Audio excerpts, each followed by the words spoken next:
The ocean. A single word, but one that carries an immensity of meaning. When most people imagine the sea, they think of the glittering surface under the sun, waves rolling gently onto a sandy beach, or perhaps a stormy horizon where the waters churn like a restless beast. But what we see on the surface is only a thin veil. Beneath it lies a realm so vast, so dark, and so unknown that it might as well be another world entirely. Scientists estimate that more than 80% of the ocean remains unexplored. That number alone should be enough to send a shiver down your spine, because it means the greatest mysteries on Earth are not hidden among the stars. They're right here, under our feet, hidden by water. When you dive just a few meters below the waves, light already begins to weaken. Go deeper, and soon the sun vanishes entirely, leaving only a crushing blackness. This eternal night is known as the abyssal zone, a realm where no human can survive without technology, where the pressure is so extreme it would flatten us instantly. And yet, life thrives there. Strange, unearthly life that glows, hunts, and survives in ways almost beyond imagination. It is here, in this alien wilderness of water, that some of the greatest mysteries of our planet lurk. But before we plunge into the specifics, the sounds, the shapes, the legends, and the anomalies, let's pause and set the stage. Imagine yourself standing on the deck of a ship in the middle of the night. The stars stretch overhead, but beneath you, there is only black water, stretching down for miles. You lean over the railing, staring into that endless dark, and you realize you are looking into the largest unexplored frontier on Earth. No mountain range, no jungle, not even space itself feels quite so close and yet so hidden. The ocean covers over 70% of Earth's surface. If you drained it away, you would see deep trenches, mountain ranges taller than Everest, and valleys so vast they make the Grand Canyon look like a scratch on the surface. The Pacific Ocean alone is larger than all the continents combined. And within this immensity lies not just water, but worlds within worlds. Different zones defined by light, pressure, and temperature. The epipelagic zone, or sunlight zone, is the upper layer where most sea life we know exists. Beneath that is the mesopelagic, or twilight zone, where sunlight weakens to a dim gloom. But beyond that comes the bathypelagic, the midnight zone, a place of absolute darkness. The only light here is from creatures themselves, bioluminescent beings that glow like stars in the void.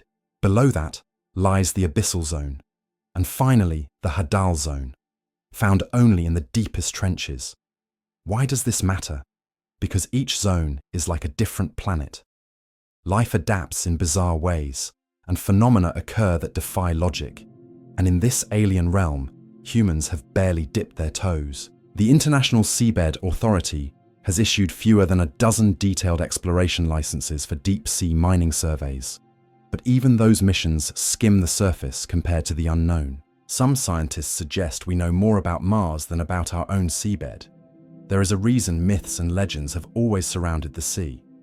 To ancient sailors, the ocean was a place of gods, monsters, and curses. They imagined krakens big enough to drag entire ships down, sea serpents twisting beneath the waves, and sirens singing from the rocks. In a way, these myths were born from the same truth we face today. The ocean is too vast to fully know, and what little glimpses we do get often defy explanation. Psychologically, the deep sea taps into one of our deepest fears, the fear of the unknown. You can't see what's around you. You can't hear properly, except for distant groans and clicks of creatures you don't recognize. And worst of all, you cannot escape quickly. On land, if danger strikes, you can run. In the air, you can parachute. But in the abyss, every direction is dark, crushing water. You are surrounded, but not by emptiness, by life. Strange, unseen life. This is why so many stories of the sea carry a haunted tone. It is not just about drowning. It is about being swallowed by the unknown. If you could lower a microphone into the ocean, you would hear a world that sounds almost alive. Whales sing across entire oceans, their calls echoing for hundreds of miles. Shrimp snap their claws, producing crackles like static. Currents groan against ridges, and sometimes something deeper is heard, noises without explanation. In 1997, the US National Oceanic and Atmospheric Administration, NOAA, recorded a sound they named the bloop. It was loud, so loud it was picked up by sensors over 3,000 miles apart. At first, scientists were baffled. The sound was organic, like it came from a living creature, but it was louder than any whale ever recorded. Some speculated about colossal sea monsters. Eventually, the official explanation became that it was the sound of ice breaking off glaciers. But even then, not everyone was convinced. The idea that something alive made it has never fully disappeared.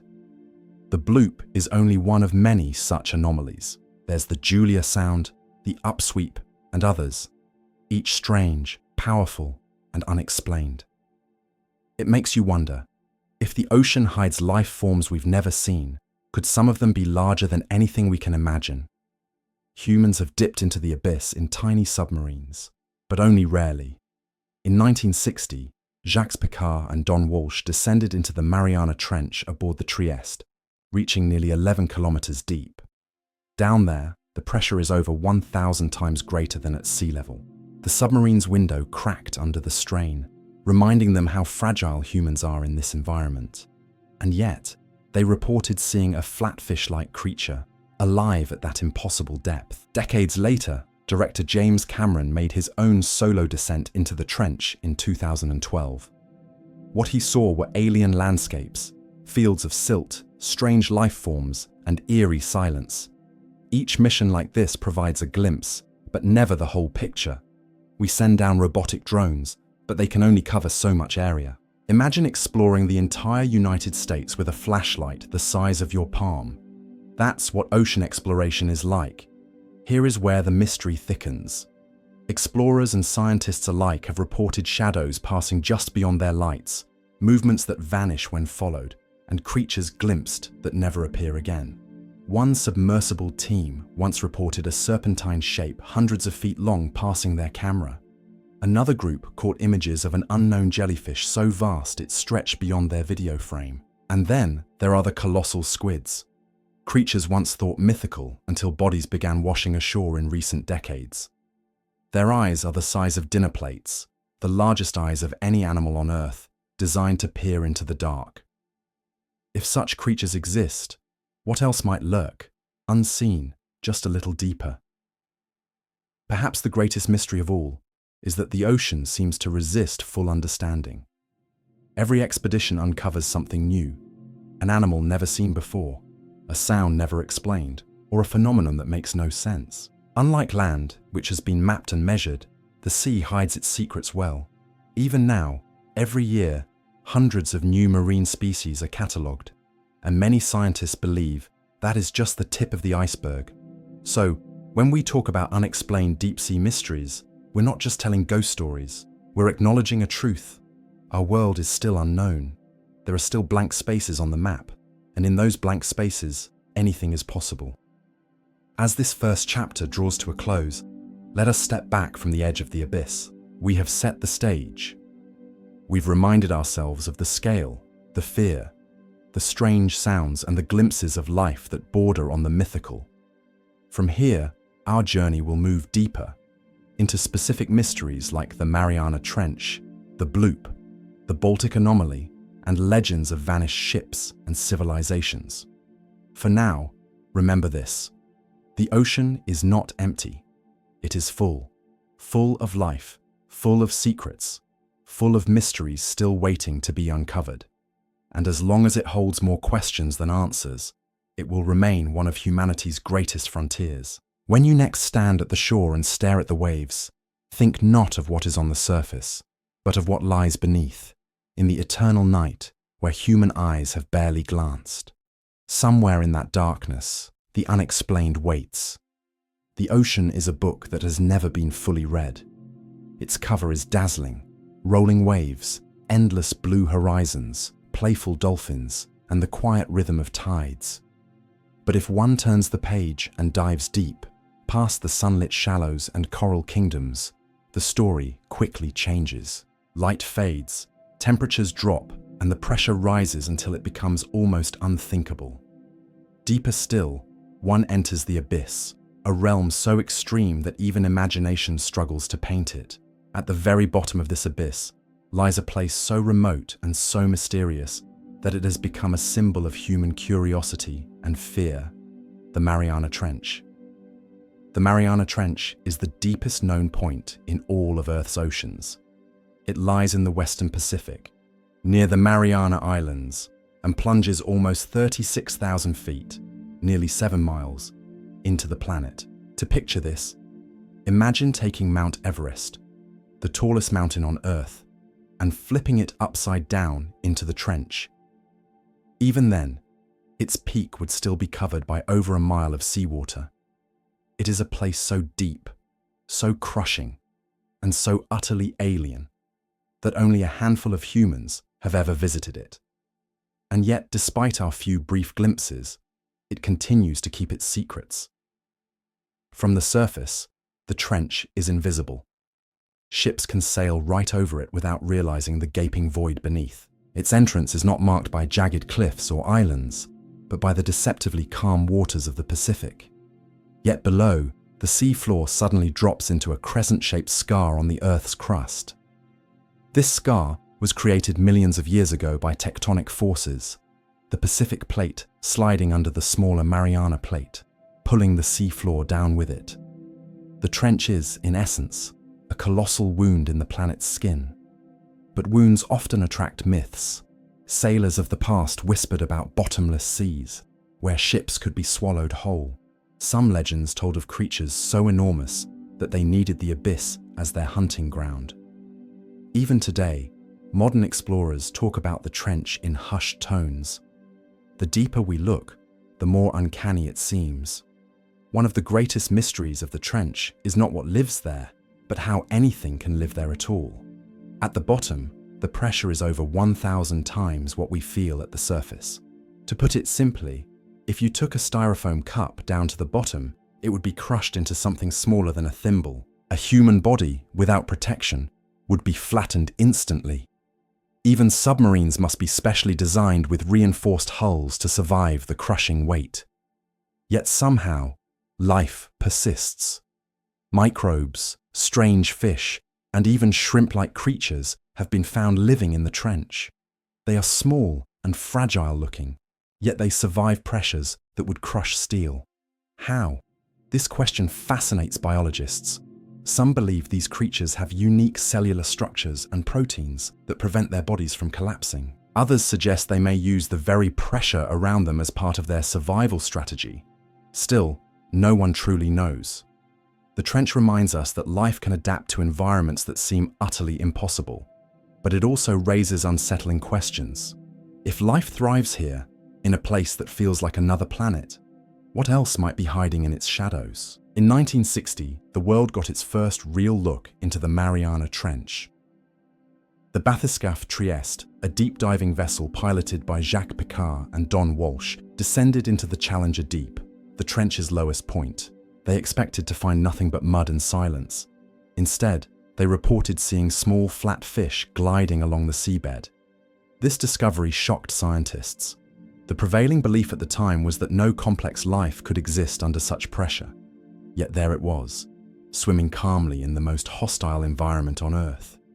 Since then, robotic expeditions have returned, sending back grainy images and samples. These missions have found even more surprises. Translucent snailfish with bodies so delicate they resemble ghosts, giant single-celled organisms the size of golf balls, and shrimp-like amphipods carrying traces of industrial chemicals. Evidence that even this remote abyss is touched by human pollution.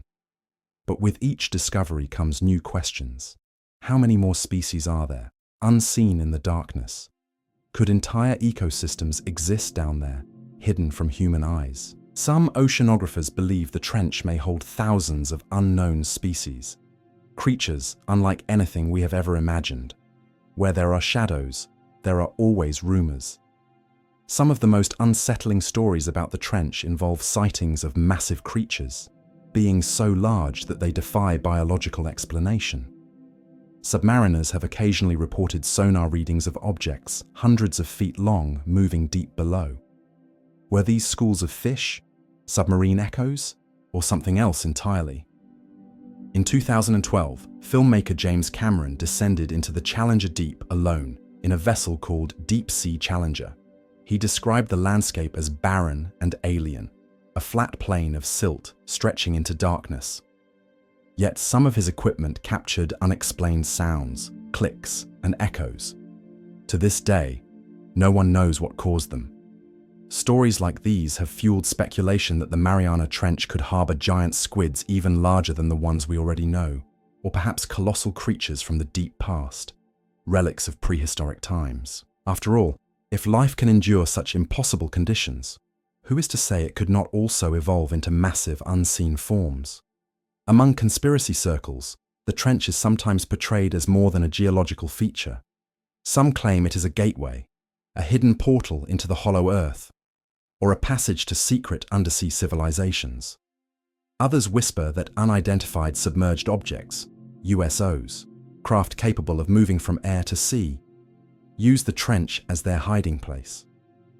Of course, there is no scientific proof for these claims, but the fact that we have explored less than 1% of the trench leaves space for speculation. The unknown invites stories, and the Mariana Trench is the greatest unknown of all. Why are we so drawn to the trench? Perhaps it is because it represents both danger and wonder.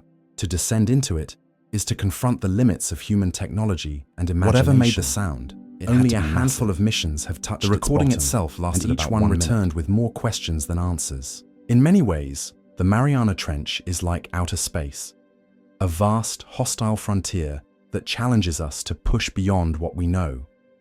The difference is that it lies here, on our own planet, hidden under waves we see every day.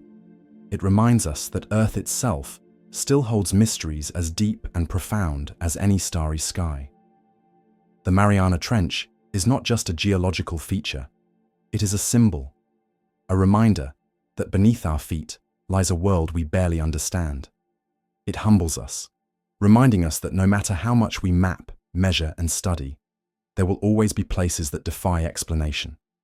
Perhaps that is why the trench inspires such a mix of fear and awe. It is not simply about depth, it is about mystery. It is about standing at the edge of human knowledge and peering into a place where the rules of life and survival seem to bend. And as we listen to the whispers from below, the strange sounds, the sonar echoes, the sightings of impossible life, we are left with the haunting question: if we have seen so little, what else waits in the darkness? The trench keeps its secrets. And maybe for now, that is exactly how it is meant to be. If the ocean were a musical instrument, it would be one of impossible scale. Every wave, every bubble, every shifting current creates sound. Some of those sounds are faint and delicate, like the crackling of shrimp snapping their claws. Others are immense, like the groans of shifting icebergs or the songs of great whales that travel for hundreds of miles. But in 1997, something happened that stunned scientists and captured the world's imagination. In the remote waters of the South Pacific, far from any shipping routes, submarines, or coastal noise, a sound was recorded, a sound unlike any other. It was so powerful, so loud, and so mysterious that it was nicknamed simply the bloop. For a moment, it seemed as if the ocean itself had spoken, and its voice was enormous. The story of the bloop begins not with a ship or a diver, but with a network of underwater microphones. During the Cold War, the US Navy built the SOSUS system, the Sound Surveillance System. Its original purpose was military, to listen for Soviet submarines sneaking through the oceans. By the 1990s, the Cold War had ended, but SOSUS still existed, and scientists were given limited access to it for research. On one ordinary day in the summer of 1997, hydrophones deep in the Pacific picked up something extraordinary. The sound was loud, far louder than anything the system had ever recorded from whales, ships, or earthquakes. In fact, it was so strong that multiple hydrophones thousands of miles apart detected it. To the human ear, when sped up, it sounded like a low, rumbling bloop, rising in pitch before fading away. It was strange, almost playful, as if some gigantic creature had let out a bubbling call from the depths. Scientists at first didn't know what to make of it. It was clearly biological in pattern, meaning it resembled sounds made by living creatures, but no known animal was big enough to produce a sound of such volume. Blue whales, the largest animals ever known, make some of the loudest biological calls on Earth. Yet the bloop dwarfed them in intensity. This raised an unsettling question. What, if anything, could be bigger than a blue whale? When news of the bloop was released to the public, it spread like wildfire. Newspapers, radio shows, and early internet forums buzzed with theories. Was it a giant undiscovered whale? A massive squid? Or perhaps a creature beyond anything in biology books? The idea that something vast and alive might be swimming in the South Pacific captured imaginations worldwide. Some even connected it to ancient myths, sea serpents, leviathans, or kraken-like monsters said to dwell in the deep. But there was one theory that stood out above the rest, one that combined both science and fiction. H.P. Lovecraft's Cthulhu. Lovecraft, a writer of cosmic horror in the early 20th century, created stories about ancient godlike beings slumbering beneath the ocean. One of his most famous tales described Cthulhu, a colossal entity said to rest in the underwater city of Oralaya, located in the South Pacific.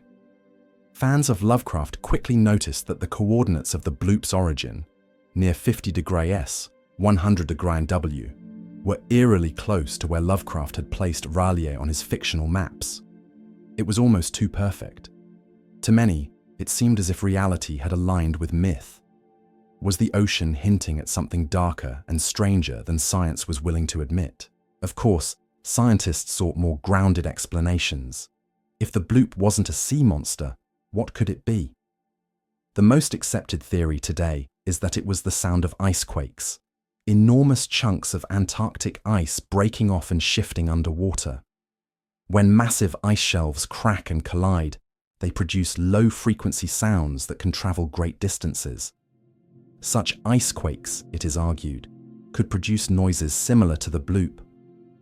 But even this explanation leaves questions. The bloop had a distinctly biological pattern, meaning its rise and fall matched the structure of living animal calls, not random cracking. Why would an ice quake mimic life?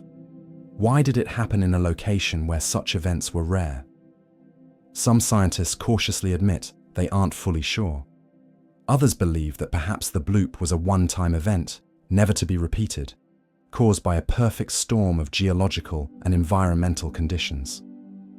What makes the bloop so powerful is not just the sound itself, but what it represents. It is the reminder that the ocean is vast, dark, and largely unknowable. We have mapped the surface of Mars better than we have mapped the seafloor. In that emptiness, a single unexplained sound can feel like a whisper from another world. The bloop also forces us to confront human limits. For centuries, humans believed we had discovered all the great beasts of the earth. Yet here was evidence suggesting something perhaps even larger than whales could exist, unseen, in the black depths. It's not just the possibility of monsters that unsettles us. It's the realization that our planet might still hold secrets big enough to challenge everything we know. After the recording became public, the bloop entered popular culture. Documentaries speculated about giant sea creatures. Video games and movies used it as inspiration for mysterious, ocean-dwelling monsters. Internet storytellers tied it to cryptids, alien crafts, and government conspiracies. It became a kind of modern myth, the idea that deep beneath the South Pacific, something stirred, something too large and too strange for human eyes. Even though the icequake theory became the official explanation, the bloop has never fully left the realm of mystery. To this day, people argue online about whether the explanation fits, or if something much stranger is lurking in those waters. To understand the bloop is to understand the power of mystery, It was just a sound, invisible, intangible, a vibration through water. Yet it sparked fear, wonder, and imagination across the globe. And maybe that's the point. The ocean holds many mysteries, but sometimes the most powerful ones are not what we see, but what we hear. A sound with no clear source becomes a mirror. We fill it with our own fears and dreams. Some see a monster, some see collapsing ice, some hear the voice of the earth itself. Whatever the truth, the bloop reminds us that the ocean is not silent. It speaks in tones we barely understand, in languages too deep and vast for us to fully decipher. And every so often, one of those whispers escapes, and we are left wondering if we've just heard the breath of something beyond imagination. The bloop may never be fully explained. Perhaps it was ice, perhaps it was life, or perhaps it was something in between. Something we don't yet have the words for. What is certain is this. The sound came from the deep, from a part of the planet we barely know. It came from the abyss, where human eyes have never lingered long enough to see, and so the question lingers. If one strange sound can awaken our fears and hopes, what else is waiting out there in the ocean's dark symphony? The bloop was a single note, but perhaps it was just the beginning of a song.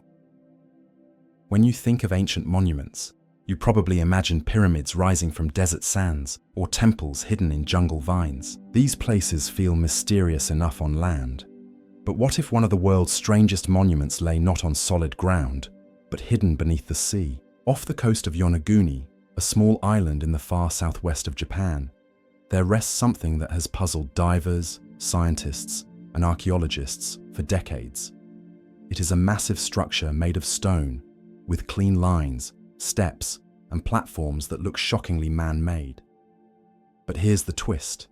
It lies 25 meters underwater. Was it built by an unknown civilization thousands of years ago, only to be swallowed by the ocean? Or is it a rare natural formation, shaped by the slow, patient hand of geology? The answer remains unclear, and that's what makes the Yonaguni Monument one of the greatest deep-sea mysteries of our time. The story begins in 1986. Kihachiro Aratake, a local diver and guide, was searching for new spots to show tourists and spearfishermen near Yonaguni Island. As he swam near the southern coast, something unusual caught his eye. A massive stone formation, larger than any reef, sitting quietly beneath the water. What shocked him wasn't just its size, but its shape. The formation had sharp edges, flat surfaces, and right angles, things rarely found in natural underwater rock. It looked like steps carved into a mountainside, or the ruins of a sunken city. Word spread quickly. Soon, marine geologists, divers, and journalists came to see the strange sight for themselves. What they found was not a small curiosity, but a colossal structure, nearly 150 meters long, 40 meters wide, and 20 meters tall. It looked like a giant staircase, with terraces, platforms, and even what resembled roads. Some described it as Japan's own Atlantis. Divers who explored the site began mapping its features. What they saw sounded less like random geology and more like architectural design. Among the most striking features were the main terrace, a massive flat platform about 50 meters long with steps leading up its sides. It looks remarkably like a stage or ceremonial space. The stairways, several series of steps carved into the stone, rising in perfect sequence as though leading to higher levels. The triangle pool, a small depression resembling a pool or reservoir. The roads and corridors, long flat stretches between walls of stone, giving the appearance of streets. The twin pillars, two large stone columns standing upright, like the remains of a gate. The turtle, a giant rock shaped uncannily like a turtle, perched as if carved deliberately. To many, the impression was clear. This was no accident. It looked like the remains of a city or ceremonial complex, built long ago and then lost beneath the sea. From the beginning, experts were divided. On one side were believers who argued that the Yonaguni monument was clearly artificial. They pointed to its right angles, sharp cuts, and symmetrical terraces. To them, this was evidence of human craftsmanship. Some suggested it might be the remains of an advanced civilization that existed before recorded history. On the other side were geologists who insisted that nature alone could explain it. The rocks in the Yonaguni region are sandstone and mudstone, which naturally fracture into flat, rectangular shapes. Combined with tectonic activity, earthquakes, and ocean erosion, they argued, the result could easily produce what looked like stairs and platforms. Masaki Kimura, a marine geologist from the University of the Ryukyus, became the leading voice in support of the artificial theory. After years of study, he argued that the monument showed too many deliberate features to be natural. He estimated it might have been built around 10,000 years ago during the last ice age, when sea levels were lower. His critics dismissed this, saying that extraordinary claims require extraordinary evidence, and so far, no artifacts, carvings, or tools have been found at the site. The idea of an ancient sunken monument naturally drew comparisons to Atlantis, the legendary city described by Plato. Though Atlantis has long been considered myth, the Yonaguni monument reignited questions. Could advanced civilizations have existed earlier than we think, only to be destroyed by rising seas? During the last ice age, sea levels were much lower than today. Entire stretches of land now underwater were once coastal plains where people lived. If a society had built monuments in those regions, they might now lie beneath the waves, just like Yonaguni. This possibility excites many. It suggests our human story might be older and stranger than we know. Yonaguni, then, could be a clue. Not just about Japan's history, but about lost chapters of humanity itself. As with many ocean mysteries, the Yonaguni monument has inspired more than just scientific debate. Some see it as evidence of forgotten civilizations with advanced knowledge, civilizations erased by floods, earthquakes, or cataclysms. Others tie it to myths of Mu or Lemuria, supposed lost continents of the Pacific said to have housed great societies. A few even suggest extraterrestrial influence, pointing to the monument's massive scale and seemingly precise design. While such theories lack solid evidence, they highlight how the monument has become more than stone. It is a canvas onto which people project their hopes, fears, and legends. For divers, the Yonaguni monument is both thrilling and eerie. Descending into the blue-green water, the structure rises suddenly from the seabed like the walls of a sunken fortress. Its steps are so large they dwarf the divers, making them look like insects crawling over a temple. The currents around Yonaguni can be strong and dangerous, adding to the sense of otherworldliness. Imagine swimming along what looks like a staircase big enough for giants, while the sea pulls at you and sunlight ripples in thin, shifting beams. Some divers report a feeling of awe, as though they are trespassing into a place that was never meant to be found. One of the strongest arguments against Yonaguni being man-made is the absence of artifacts. No tools, pottery, carvings, or signs of human activity have been found there. Ancient civilizations leave traces, even if their buildings are ruined. But Yonaguni so far offers only stone. Supporters of the artificial theory counter this by pointing out that the sea is harsh. Anything left behind could have been swept away, buried in sand, or eroded over thousands of years.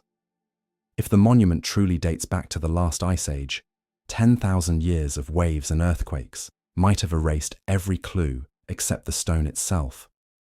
The Yonaguni monument remains one of the most debated underwater sites in the world. To some, it is clear evidence that humans once built something monumental, long before history records. To others, it is simply a natural wonder, a reminder that geology can produce shapes as stunning as any human architect. But perhaps what matters most is not the answer, but the questions it raises. If it is man-made, who built it? What society existed on Yonaguni before Japan's recorded history? And how advanced were they to carve such a massive structure? If it is natural, what does it say about the creative power of the earth? That stone and sea, given enough time, can create shapes so organized and strange that they mimic the work of humans. The mystery of the Yonaguni monument reminds us of a deep truth. The ocean hides not just life, but history. Beneath its waves may lie forgotten stories of our species, erased by floods and tectonic shifts. Each discovery hints at how fragile civilization is, and how easily it can vanish into the sea. It also teaches humility. Whether carved by hands or shaped by currents, the monument challenges us to admit how little we know. Even in an age of satellites and global maps, our oceans still hold riddles that leave experts arguing. And perhaps, in that uncertainty, we glimpse something profound. That the past is bigger than we imagine, and the world still has secrets worth diving for. As you surface from the depths of Yonaguni, the monument fades back into blue silence. Was it a city, a temple, a trick of geology? No one can say for sure. But maybe the answer doesn't matter. What matters is that beneath the waves, in a quiet corner of the Pacific, there lies a place where stone and water have woven a riddle together, and it waits for us, daring us to keep asking questions. The ocean is not merely a place of water, pressure, and silence. Beneath its vast blanket lies a world that rewrites the rules of life itself. Most of us imagine the ocean floor as a dark desert, quiet plains of mud, broken only by scattered rocks and deep scars carved by shifting tectonic plates. But in certain places, something astonishing breaks that monotony. Towering structures belching smoke, boiling the sea around them, and glowing like beacons in the abyss. These are black smokers, hydrothermal vents, often described as chimneys of fire under the sea. Yet these vents are more than geological curiosities. They are the foundation of entire alien-like ecosystems that defy the expectations of science. In their shadow, strange creatures thrive, surviving without sunlight, depending instead on the Earth's hidden chemistry. To scientists, black smokers are windows into both the past and the future, a glimpse at how life may have begun on Earth billions of years ago and how it might exist elsewhere in the universe. But to the storytellers and believers in the unexplained, black smoker cities are something more. Possible gateways to hidden realms, signs of civilizations buried under the sea, and perhaps even evidence that intelligent beings, non-human or ancient, have left their fingerprints at the ocean's deepest edges. Tonight, we journey into this fiery underworld beneath the waves to see not just smoke and stone, but living mysteries that hint at forces far beyond our understanding. The idea of volcanoes under the sea wasn't new. Sailors and scientists had long known that the Earth's crust cracked and shifted along mid-ocean ridges. But for centuries, what actually existed in those cracks was purely speculative. The ocean depths were simply too hostile. Crushing pressure, freezing temperatures, and absolute darkness. In 1977, that changed. The research vessel Noor sent down the submersible Alvin to the Galapagos Rift, deep in the Pacific Ocean. Scientists expected to find barren plains. Instead, their cameras captured something no one thought possible. Towering chimneys spewing boiling, mineral-rich water into the icy abyss. The vents belched what looked like black smoke, though it was not smoke at all, but superheated water thick with minerals like iron and sulfur. Even more shocking were the creatures living around them. Giant clams, blind crabs and tube worms taller than a person clustered in dense colonies, thriving where no sunlight could reach. The discovery stunned the scientific world.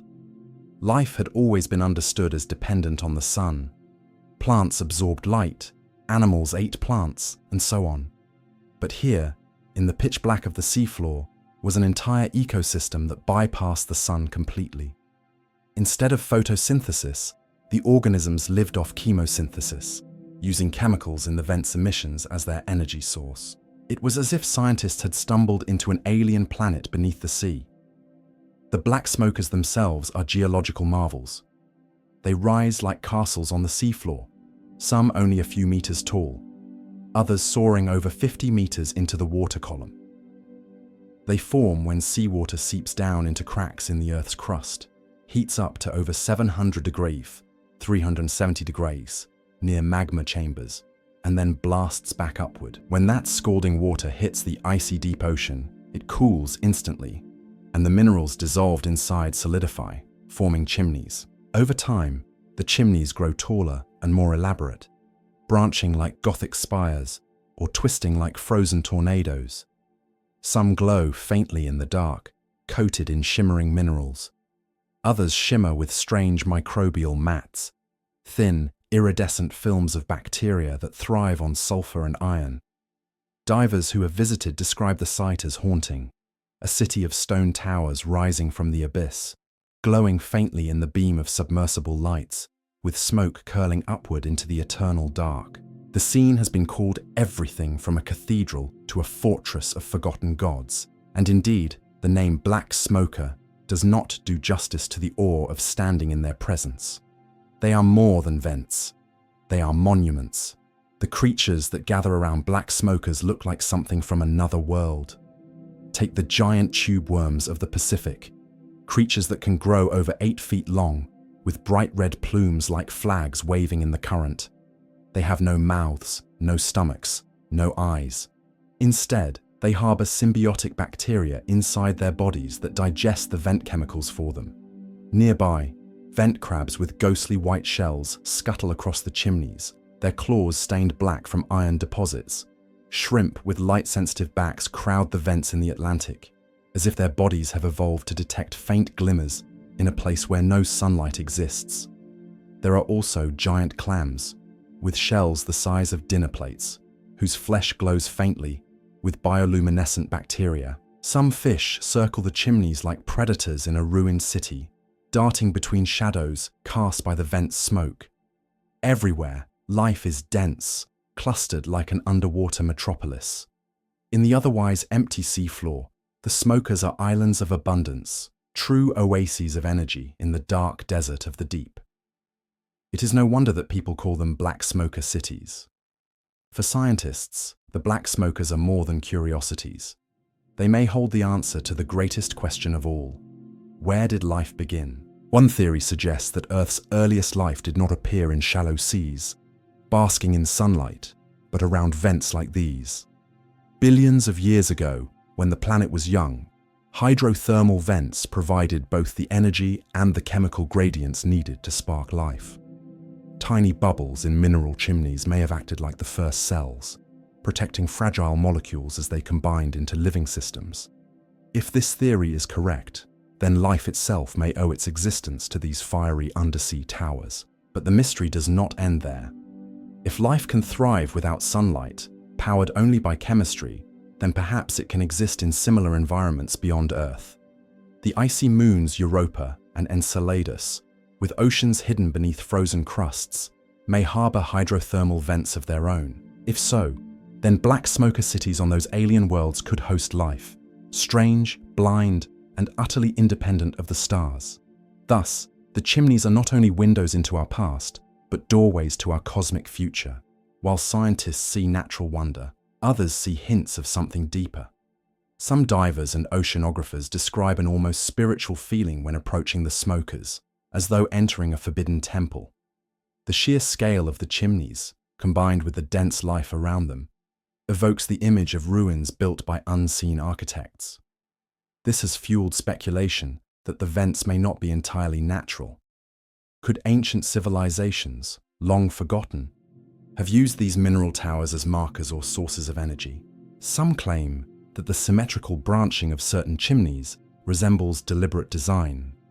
Others link black smokers to legends of Atlantis or Lemuria, sunken continents said to have harnessed the power of the Earth itself. And then there are the stranger reports, divers claiming to see glowing figures near the chimneys, or to hear unearthly hums when equipment is powered down. Some submersibles have returned with magnetic interference on their sensors near certain vent fields, as if something more than geology stirs in the depths. Whether natural anomaly or something unexplained, the black smoker cities have become part of modern ocean folklore. One interpretation imagines the smokers as guarded places, thresholds between worlds. In myth, fire is often sacred, a gift stolen from gods or guarded by monsters.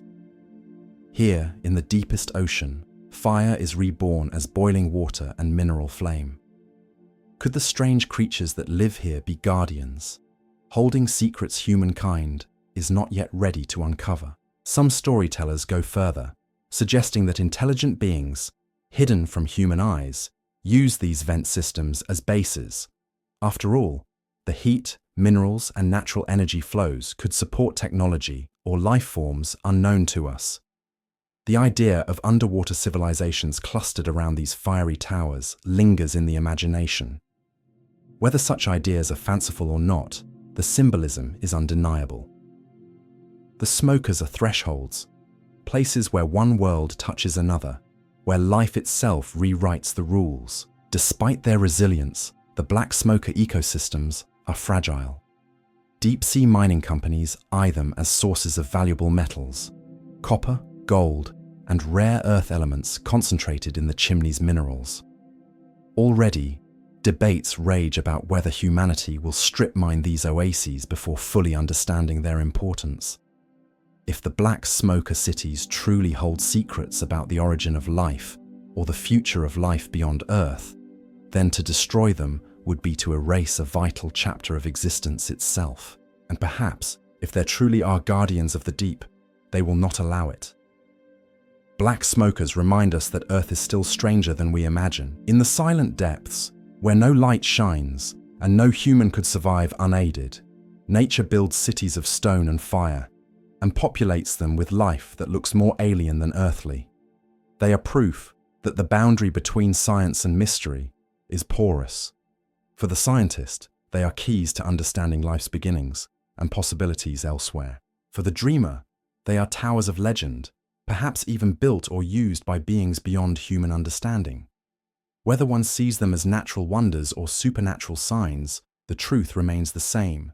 Black smokers are among the most extraordinary and mysterious features of our planet, and the cities of fire they create will continue to burn, unseen, beneath the waves. Silent reminders that Earth still keeps its greatest secrets, far from human eyes. The ocean hides more mountains than the land. That may sound surprising at first, but it is true. Beneath the waves lies a world of peaks, ridges, and valleys, far more numerous than those that rise into the sky. Some of these hidden summits are taller than the Alps, some wider than the Andes, and many have never been mapped in detail. These are the seamounts, towering, often volcanic formations that rise from the seabed, but never quite break the surface to become islands. If you were to drain the oceans away, Earth would suddenly appear far more mountainous than we usually imagine. Whole chains of peaks would stretch for thousands of kilometers, like submerged versions of the Himalayas. Yet, because they lie underwater, most of these ranges remain unseen and unexplored. In fact, scientists estimate that over 85% of seamounts are still unmapped, their exact locations only guessed at by satellite measurements of ocean surface gravity. They are the unseen giants of our world, colossal, mysterious, and sometimes dangerous. And like all unexplored frontiers, seamounts attract stories of the unknown. Imagine a mountain so tall it almost touches the sky, but instead of breaking free into sunlight, it remains hidden just beneath the surface. These almost islands are dangerous places. Ships crossing the open sea might expect only endless water, but if they pass over a shallow seamount without knowing, the keel of the vessel can strike the summit, tearing holes and sending the ship to the bottom. Many maritime disasters are thought to have been caused by uncharted seamounts. In fact, modern sailors still worry about them. As recently as the 21st century, large vessels equipped with advanced navigation have slammed into seamounts that had never been placed on maps. The ocean, even today, guards its hidden peaks fiercely. But beyond the dangers, these seamounts are also places of astonishing life. Cut off from the surface yet close enough to catch nutrient-rich currents, they become oases of biodiversity. Fish swarm in their shadows, coral clings to their slopes. Creatures we've never named make their homes in the valleys between their ridges. To stumble upon a seamount is almost like finding a secret forest or a hidden valley in the middle of nowhere. Because so many seamounts rise just below the waves, some cultures once believed they were the ruins of sunken cities or cursed lands. Sailors who saw a mountain suddenly loom from beneath their ships imagined that Atlantis itself might lie below. Fishermen spoke of strange lights rising from the depths near these peaks, or voices carried upward through the water. In Polynesian traditions, submerged mountains are often tied to ancestral spirits, places where the souls of the dead may rest beneath the sea. In other parts of the world, legends describe sea monsters lurking around them, guardians of treasures hidden in volcanic caves. Even today, divers report eerie sensations when descending near these towering undersea mountains. The slopes are so steep and the scale so vast that a human being feels impossibly small, like an insect crawling down the side of a cathedral wall. Shadows move strangely in the blue darkness, and the water seems filled with a watchful silence. There is also something unsettling about the fact that these mountains remain so hidden. Consider this: the Earth's tallest mountain, Mount Everest, rises about 8,849 meters above sea level. But if we measure from base to tip, the true tallest mountain is not Everest at all. It is Mauna Kea in Hawaii, a seamount-turned island. From its base on the ocean floor to its peak above the waves, Mauna Kea measures over 10,200 meters tall, making it the greatest mountain on Earth. Now imagine how many other giants like Mauna Kea remain unseen because they never broke the surface. Some of them may dwarf even Everest, and we would never know. The sheer size of these formations stirs a kind of cosmic awe, reminding us that the majority of Earth's landscape is simply invisible to us. Among the many unexplained reports from seamount regions, one theme reappears: lights beneath the water. Fishing boats drifting over remote ridges have described glowing shapes that rise up from the seamount slopes before vanishing into the deep again. Submariners have reported luminous clouds moving across their path, far below the reach of sunlight. Are these accounts of bioluminescent creatures, giant squids, schools of jellyfish, or swarms of lanternfish? Possibly, but the descriptions often suggest something stranger: lights moving in formation, pulsing like signals, or racing upward faster than any natural animal could swim. Some have suggested that seamounts may hide entrances to caverns, and that what fishermen saw were crafts, not fish at all, emerging from hidden bases. This speculation has given rise to the idea of USOs, unidentified submerged objects, but the story itself shows how deeply humans connect the sea with forgotten worlds. Even if Atlantis never existed as Plato described, it reminds us of a truth: civilizations do vanish, and some of them, swallowed by the ocean, may yet be waiting for us to rediscover them. While Atlantis remains legend, there are real examples of underwater cities. Off the coast of Greece, near Laconia, lies Pavlopetri. Discovered in 1967, Pavlopetri is more than 5,000 years old, making it one of the oldest known submerged towns. Divers found streets, buildings, courtyards, and even a central square, all laid out in a grid. This was no accident of rocks. It was urban planning. Archaeologists believe the city thrived during the Bronze Age, when trade flourished across the Aegean. But earthquakes and shifting land caused the sea to reclaim it. Walking among Pavlopetri's ruins today is like stepping into a dream. Fish dart between doorways, and seaweed sways where once families may have gathered. Though small compared to great empires, Pavlopetri proves that the sea truly hides the homes of ancient peoples. Another striking discovery came in the early 2000s, when divers off the coast of Egypt stumbled upon a legend long thought mythical. Herakleion, also known as Thonis, was an ancient port city at the mouth of the Nile. Greek historians mentioned it, but for centuries, no one could find it. Then, buried under the Mediterranean mud and water, explorers uncovered colossal statues, temple ruins, and even intact boats. Herakleion once served as the gateway to Egypt, bustling with traders and pilgrims.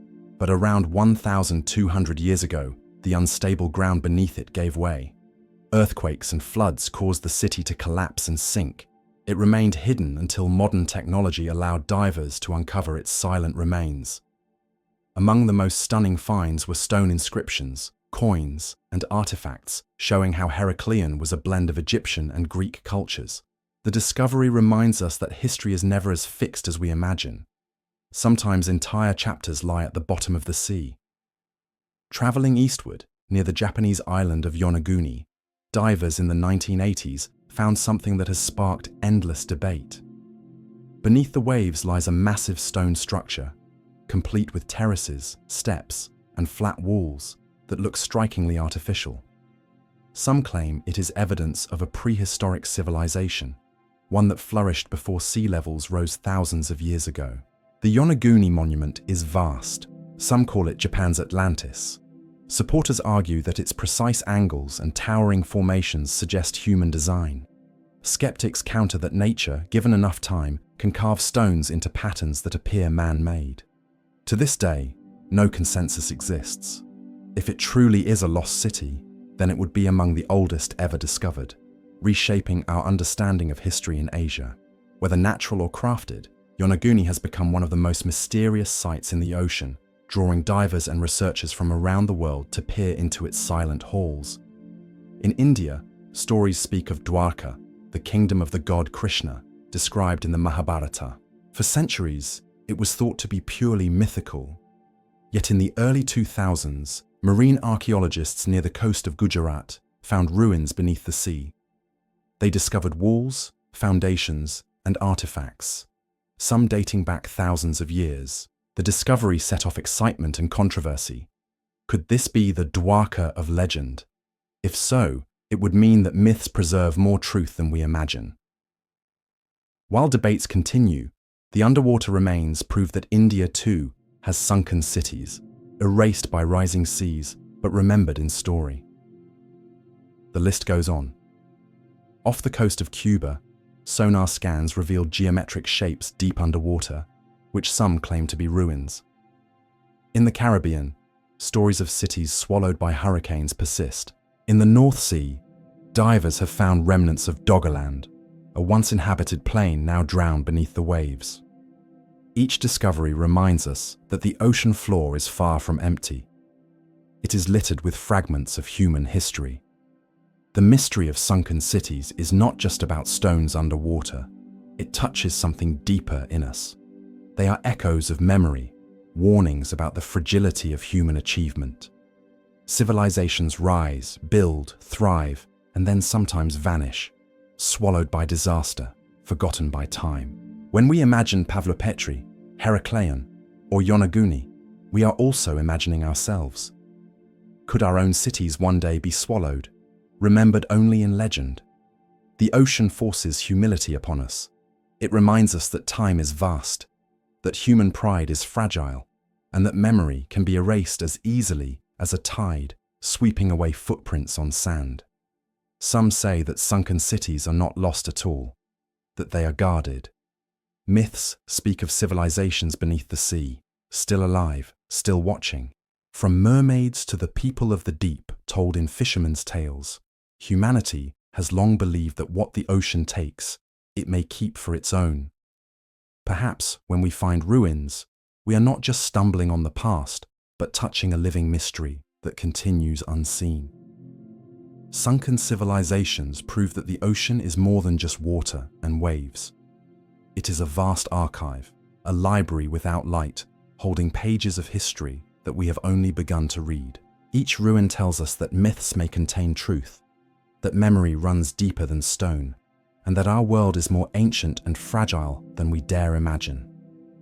As we leave this chapter, picture the silent streets of Pavlopetri, the colossal statues of Heracleon lying in the sand, the shadowy terraces of Yonaguni. They remind us that beneath the waves, entire worlds lie waiting. The question is not whether there are lost civilizations in the sea, but how many and how much of our own forgotten story still sleeps in the deep. The year was 2011 when two divers, part of a Swedish exploration team known as Ocean X, stumbled upon something that would baffle scientists, excite conspiracy theorists, and spark endless debate in the years to follow.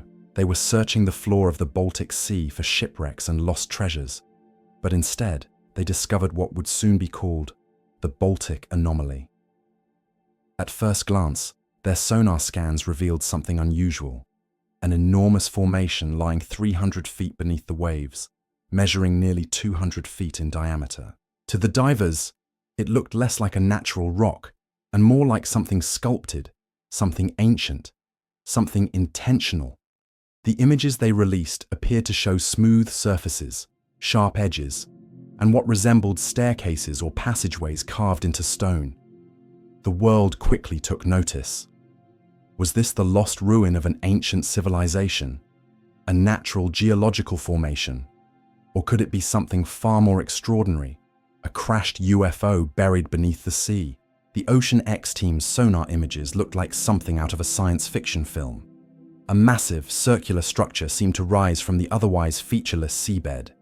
Around it stretched what looked like a 1,000-foot runway, a long path of flattened seabed leading directly to the object. It was as if something had landed, skidded, and then stopped, right where the anomaly lay. Peter Lindbergh, the expedition leader, described the structure with a mixture of awe and disbelief. It looks like a staircase. It looks like something built, not formed by nature. Other divers who got close to the object reported that its surface resembled concrete or metal, not ordinary rock. They even described what looked like corridors and openings that vanished into darkness. The story spread across newspapers, television programs, and of course, the internet. Overnight, the Baltic anomaly was compared to the pyramids of Egypt, the ruins of Atlantis, and even the Millennium Falcon from Star Wars. Skeptics, however, quickly jumped in. Many geologists dismissed the claims of a man-made or alien structure. According to them, the sonar images were being misinterpreted. What Ocean X had found was simply a glacial deposit, a rock formation carved by ice sheets during the last ice age, then left behind as the glaciers receded thousands of years ago. Ice sheets, they argued, can drag and shape massive boulders across seabeds, grinding them smooth and leaving behind bizarre-looking formations. The runway could easily have been the scar of such a process. But the divers weren't convinced. They pointed out that the surfaces were too smooth, the angles too sharp, and the structure too symmetrical to be natural. One of them even claimed his compass and electronic equipment malfunctioned near the site, as if some kind of strange energy surrounded the anomaly. Could a natural rock really interfere with instruments? Or was there something else hidden under the Baltic waves? Soon, theories multiplied like waves in a storm. Lost civilization. Some believed the anomaly was the remains of a forgotten culture, perhaps one that thrived before the Ice Age swallowed northern Europe in ice. Could this have been a temple, a fortress, or even an ancient seaport now lying deep underwater? Nazi war machine. Others suggested the object was a remnant of World War II. The Baltic Sea had seen countless battles, secret projects, and lost technology. Could it be an experimental Nazi structure, a submarine base, or even a giant weapon platform abandoned after the war? The UFO hypothesis. Of course, the most popular theory claimed the anomaly was not from Earth at all. The smooth, disc-shaped structure, combined with reports of strange electromagnetic interference, fit perfectly with UFO lore. Perhaps a spacecraft had crash-landed thousands of years ago, sliding across the seabed before coming to rest. The supposed corridors and openings could then be the remains of its alien architecture. The natural explanation. The scientific community held firm that the anomaly was nothing more than a rock. Some even pointed out that similar pancake-shaped rock formations exist elsewhere, caused by lava flows, basalt columns, or glacial erosion. The problem was that no definitive study had ever been conducted.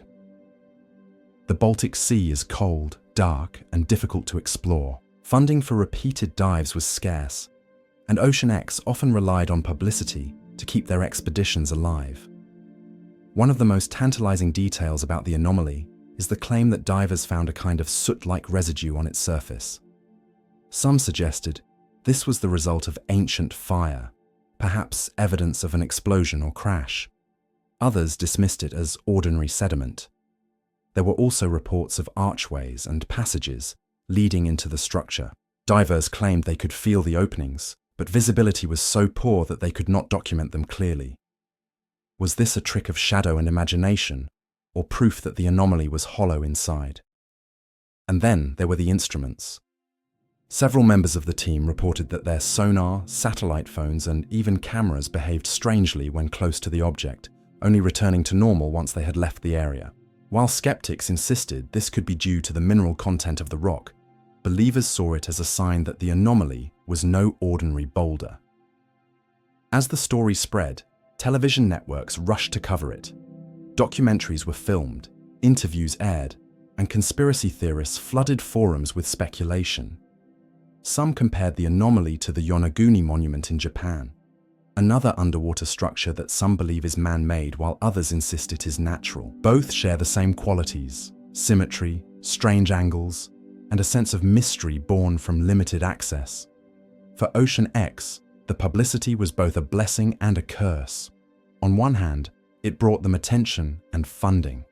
On the other, it made many in the scientific community dismiss their work as sensationalist. Without independent verification, the anomaly's true nature remained trapped between fact and legend. Among the more unusual theories is the idea that the Baltic anomaly is not simply an object, but a gateway. Some researchers of the paranormal suggested that it might be an entrance to a hidden world beneath the Earth's crust, a theory that ties in with ancient myths of inner Earth civilizations. Others speculated it could be a kind of beacon, transmitting signals from deep beneath the sea. They pointed to the mysterious sounds that have been recorded in the Baltic and other oceans, booms, hums, and clicks no one can fully explain. Could the anomaly be their source? Despite the hype, one thing remains true. The anomaly has not been fully studied since its discovery. The Baltic Sea is not as glamorous as the Mariana Trench or the Bermuda Triangle. Funding for such deep-sea research is hard to secure, especially when the mainstream explanation is, it's just a rock. And yet, the mystery refuses to die. Even now, over a decade later, the Baltic anomaly still appears in documentaries, podcasts, and online discussions. Every new sonar scan, every diver's testimony adds fuel to the fire. Perhaps what makes it so powerful is not what we know, but what we don't.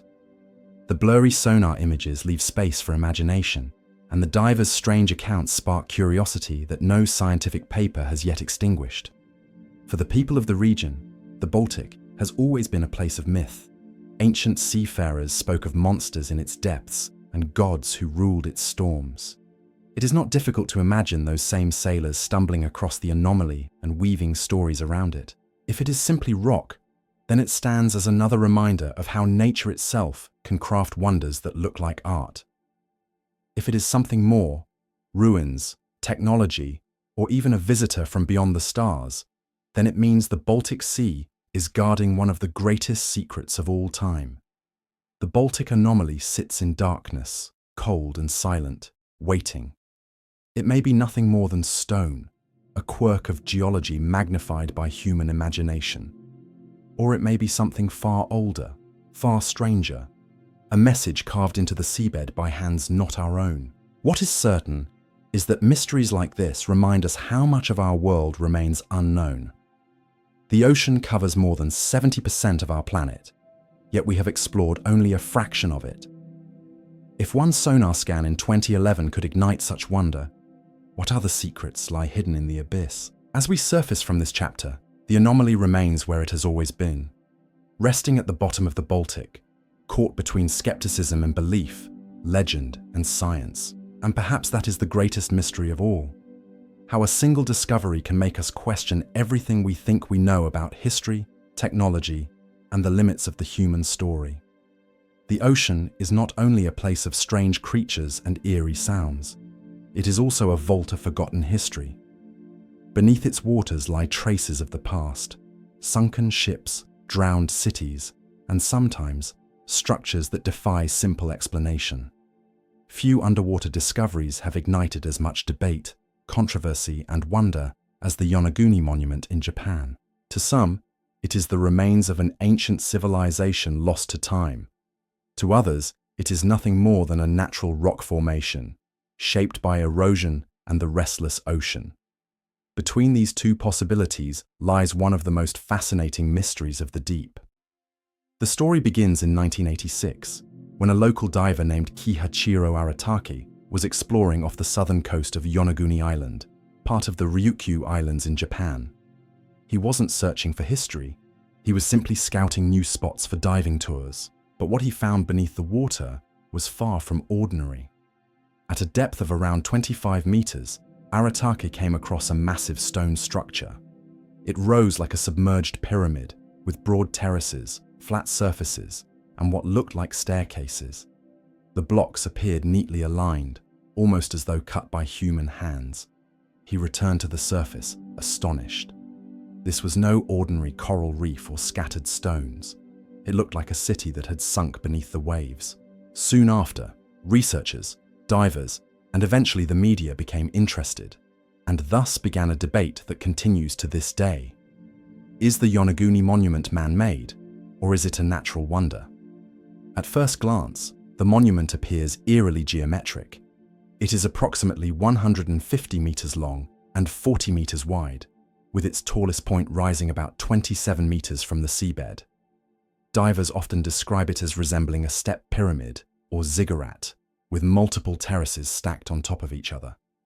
Some key features include terraces and steps, large flat platforms that descend in regular intervals, almost like stairs, a grand staircase, a central formation that looks like a staircase rising to the top, angular walls, right-angled edges and flat surfaces, which seem unusual for natural formations, columns and passageways.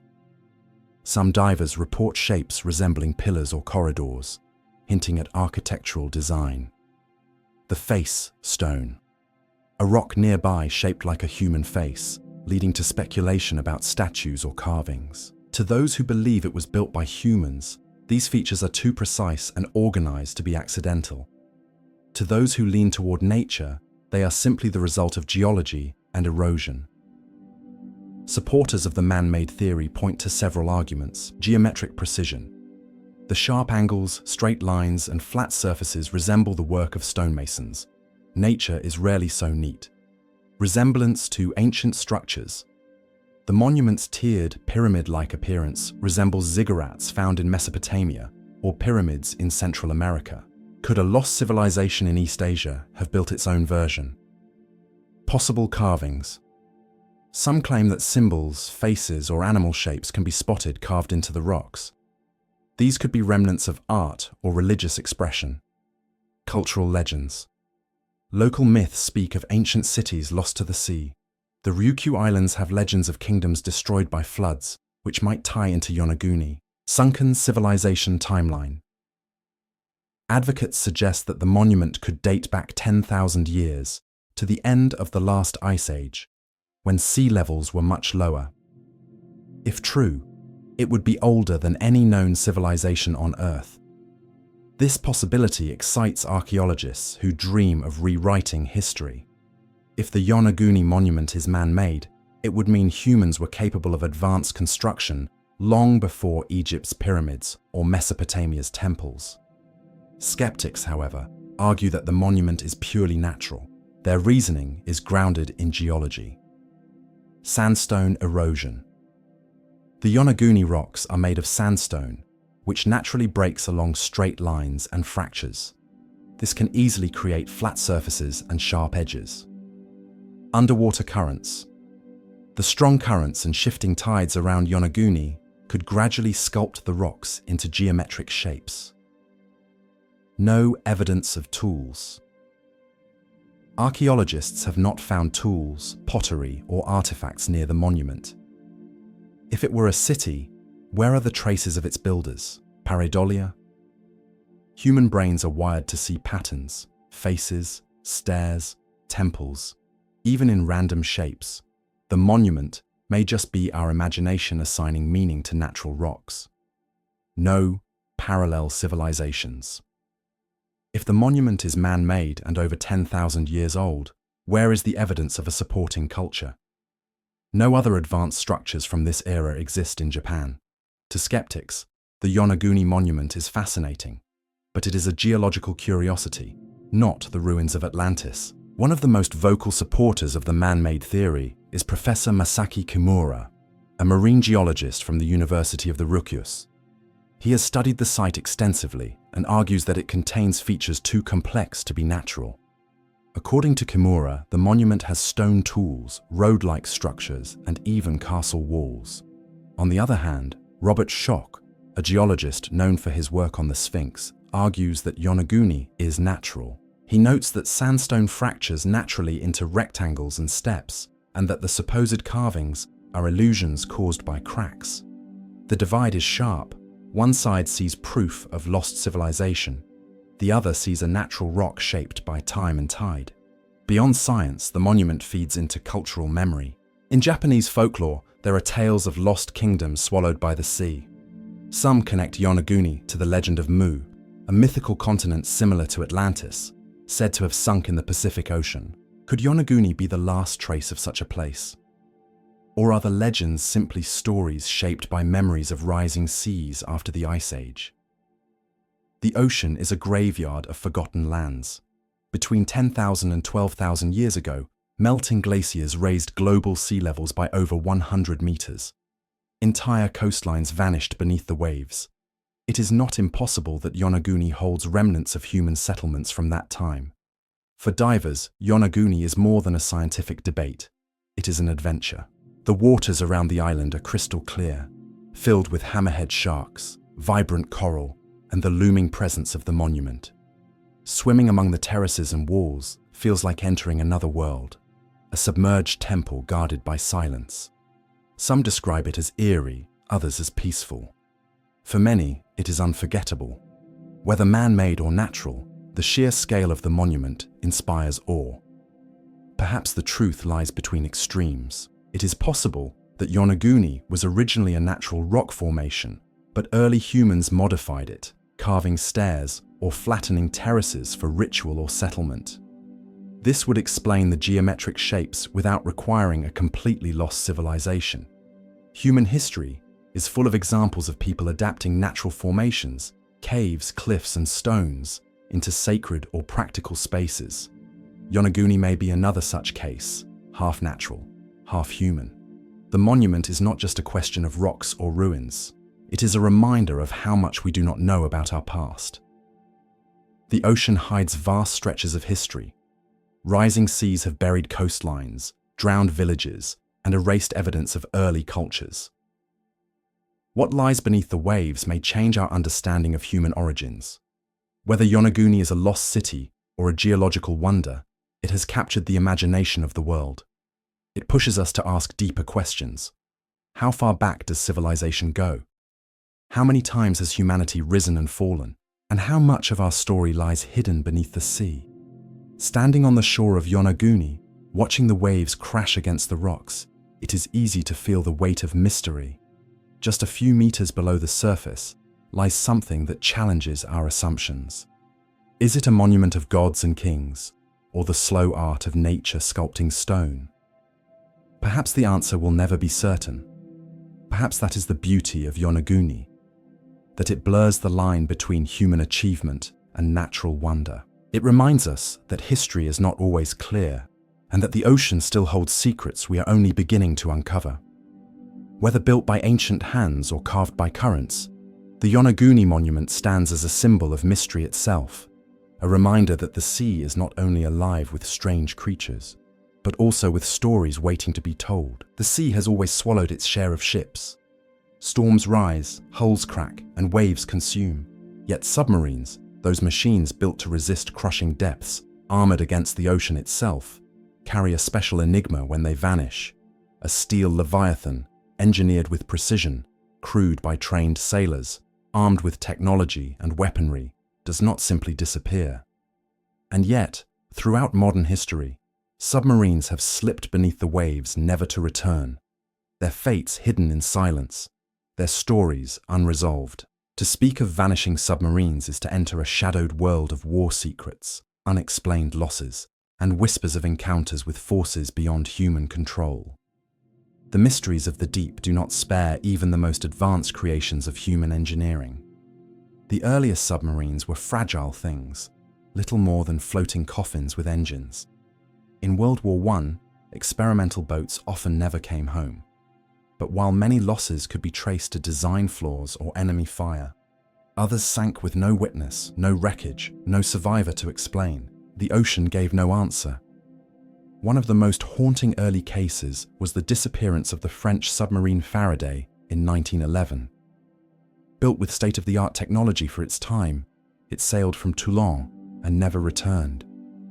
Searchers scoured the Mediterranean, but nothing surfaced. No oil slick, no debris, no bodies. For years, families of the crew prayed, unsure if the sea had claimed them instantly or if they lay trapped alive on the seabed, suffocating in darkness. To this day, its resting place remains unknown. Such vanishings were explained away as mechanical failures, accidents, or unrecorded collisions. Yet a pattern began to form. Submarines, more than surface ships, seemed to vanish without trace, swallowed in silence.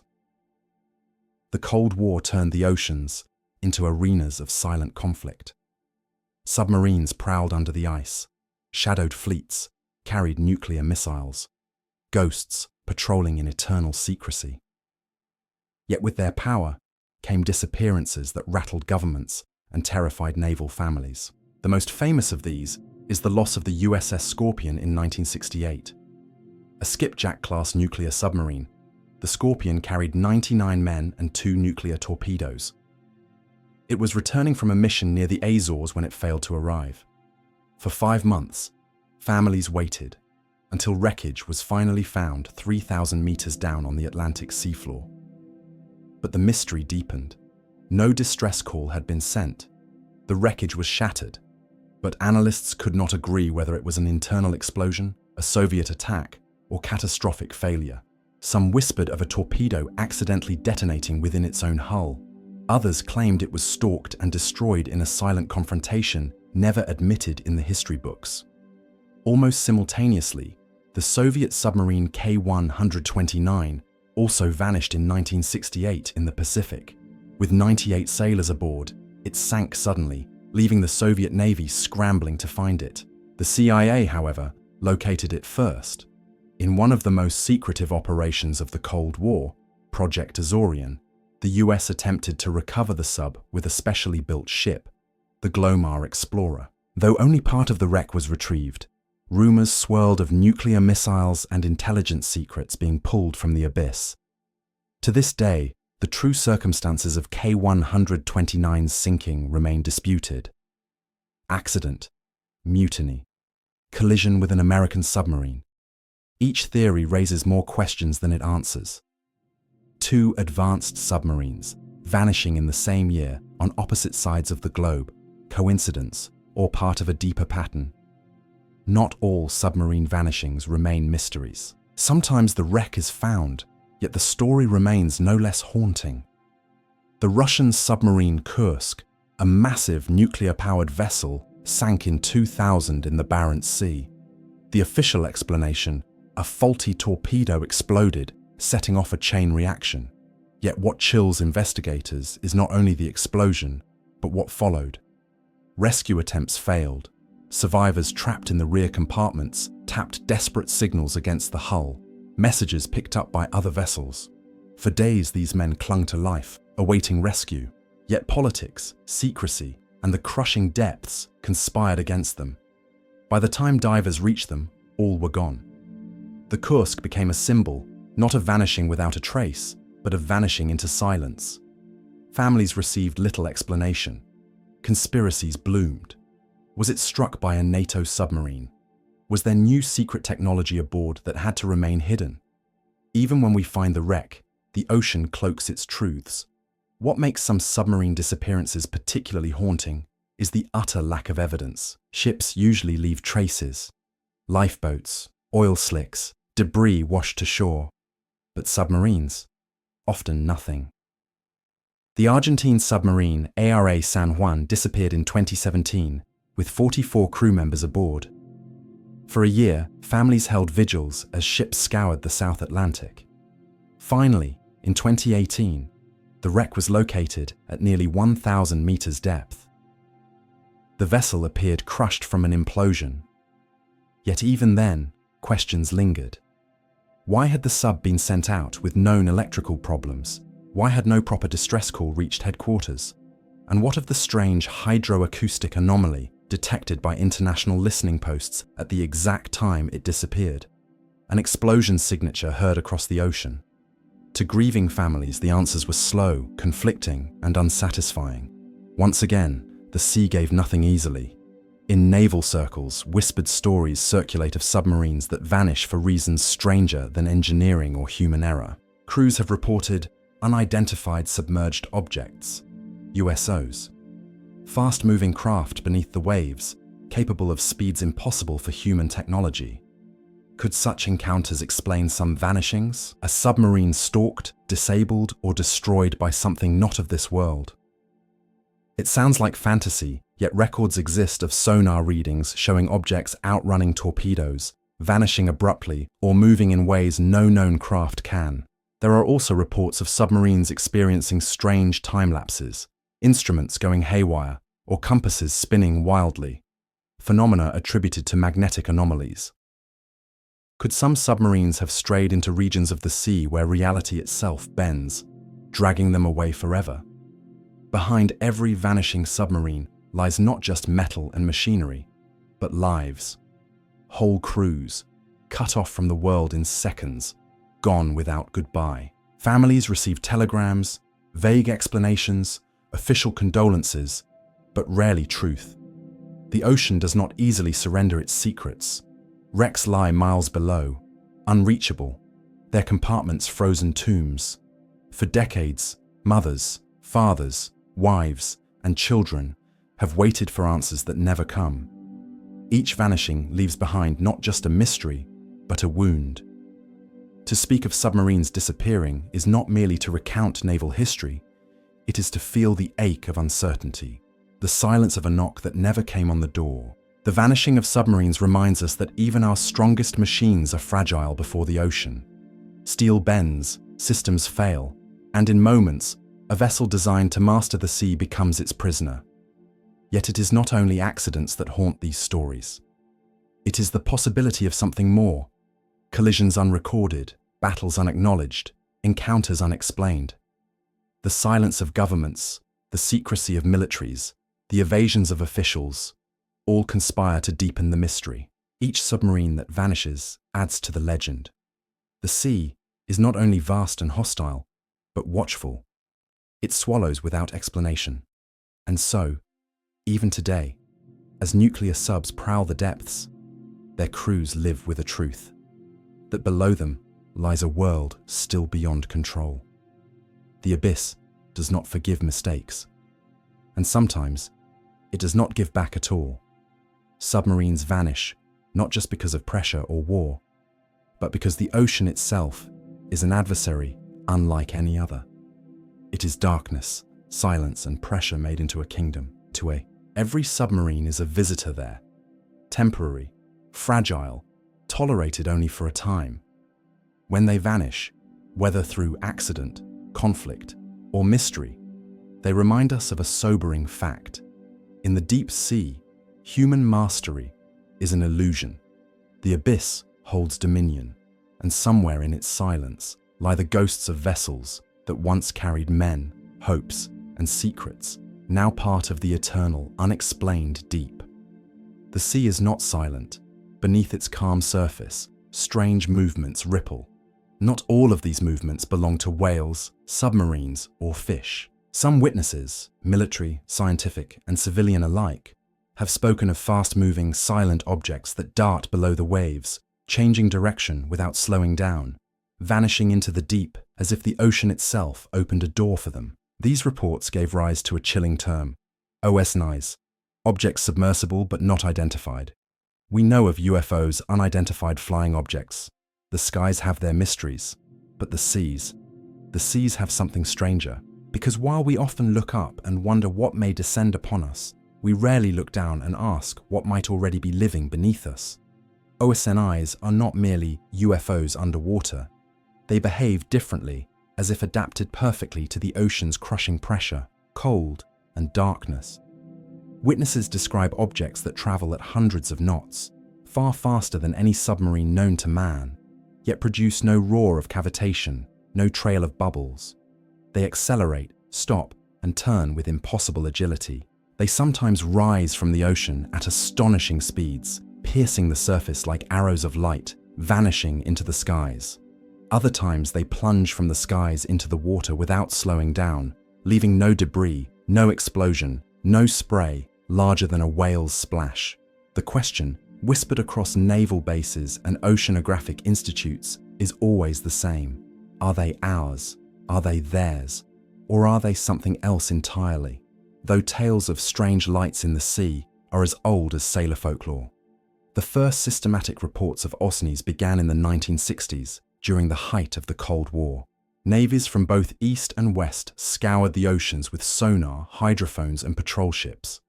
The ocean became a battlefield of shadows, missiles overhead, submarines lurking beneath.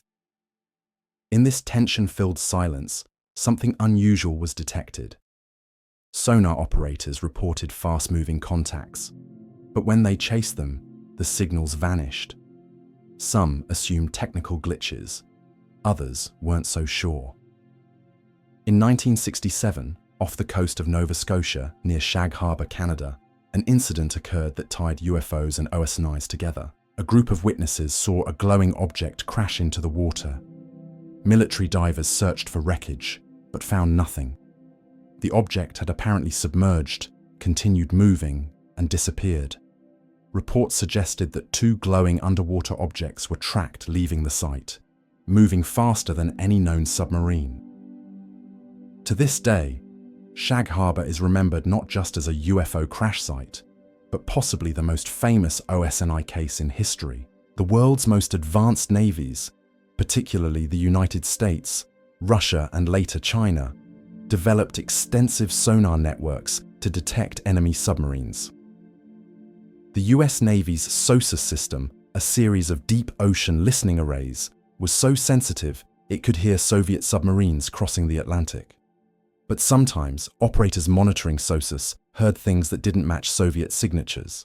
Strange objects, movements too fast, paths too erratic. These objects did not match known propulsion. A declassified 1970s Navy report described high-speed undersea contacts that could accelerate beyond 200 knots.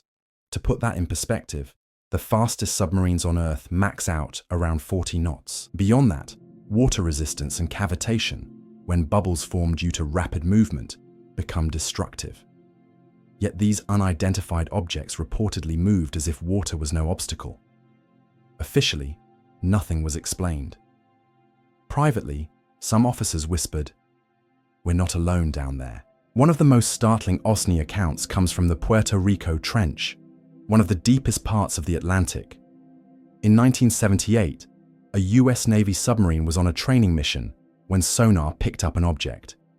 It appeared to be massive, bigger than a submarine, and it was moving at over 150 knots.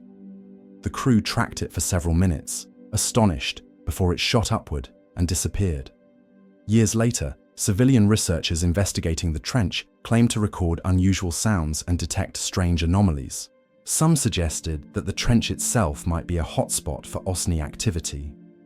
The waters off Catalina Island, California, are another hotspot. Since the 1940s, fishermen, divers, and boaters have reported glowing objects beneath the waves. In the 1990s, the US Navy tested new equipment in the area. Personnel whispered of sonar readings that seemed to show massive underwater craft, moving silently, far faster than their subs. In one case, a glowing object was seen leaving the sea near the coast, ascending into the night sky before vanishing. Witnesses described it as smooth, oval, and eerily silent. It is tempting to imagine that OSNIs are a modern mystery, born of sonar, submarines, and advanced technology. But sailor tales tell otherwise. The Greeks spoke of the ichthyocentaurs, part human, part fish beings who raced through the waves. Polynesian stories described gods arriving in glowing canoes that could travel beneath the waves. Norse legends spoke of serpent-like beings that glowed and vanished beneath the sea. Could ancient myths be distorted memories of OSNI encounters? If something has lived beneath the sea for centuries, hidden, watching, perhaps sailors saw glimpses of it long before radar or sonar confirmed anything unusual. Naval reports are often hidden by secrecy, but civilians, with no military filters, have reported their own encounters. Fishermen in Chile have described glowing spheres moving beneath their boats at night, so bright they lit up the sea floor. When approached, the lights accelerated and vanished into the dark. Divers in the Caribbean claimed to see enormous dark shapes, perfectly circular, that hovered silently before sliding away at impossible speeds. Off Norway's coast, in the same region where mysterious Hessdalen lights appear in the skies, fishermen reported strange lights beneath the fjords. The patterns seem global, luminous, silent, swift-moving objects, always retreating into mystery. Official science has been hesitant to address OSNIs directly. The ocean is vast, difficult to monitor, and easy to dismiss as optical illusion or sonar misinterpretation. Yet, behind the curtain, researchers know the ocean hides anomalies. In 1997, the NOAA, National Oceanic and Atmospheric Administration, recorded the bloop, a sound louder than any known whale. While later attributed to ice quakes, some theorists suggest such sounds might connect to massive undersea vehicles, or even creatures yet unknown. If humanity cannot fully explain the noises of the deep, how much harder is it to explain objects moving with deliberate control? Theories range from the grounded to the fantastic. Secret military technology. Some suggest OSNIs are experimental craft, perhaps using advanced propulsion that neutralizes drag. But this raises questions. If such technology exists, why does it appear globally, often in rival nations' waters? Natural phenomena. Misinterpreted. Could unusual underwater currents, methane eruptions, or sonar glitches create illusions? Possibly, but such explanations fail when visual sightings confirm physical craft-like objects, extraterrestrial visitors. If UFOs exist, why wouldn't they use the oceans as hiding places? Covering 71% of Earth, the seas are the perfect cloak for civilizations that want to remain unseen. Ultra-terrestrials or ancient Earth dwellers. Perhaps OSNIs are not alien, but native. A civilization that developed in the oceans long before us, staying hidden, occasionally brushing against our awareness. If OSNIs are real, they suggest one unsettling truth. Our oceans are not entirely ours. For all our submarines, sonar, and satellites, we may not be the dominant presence in the deep. Something else, smarter, faster, quieter, may be watching us from below. And if that is true, then every ship that sails, every diver that plunges beneath the waves is not simply exploring Earth's final frontier. They are entering territory already claimed by guardians we do not yet understand. From Shag Harbor to Puerto Rico, from Catalina to Norway, the reports echo the same. Objects, fast and silent, entering and leaving the oceans. Lights that defy our physics. Craft that move as though water were no barrier at all. The mystery of OSNIs remains unsolved, unclaimed, and unexplained. Yet, like all great mysteries, it refuses to fade. The oceans guard their secrets well, and perhaps, somewhere beneath the waves, eyes we cannot see are watching us still. The sea has always been a place of mystery, a stage for legends, and a mirror of human fear.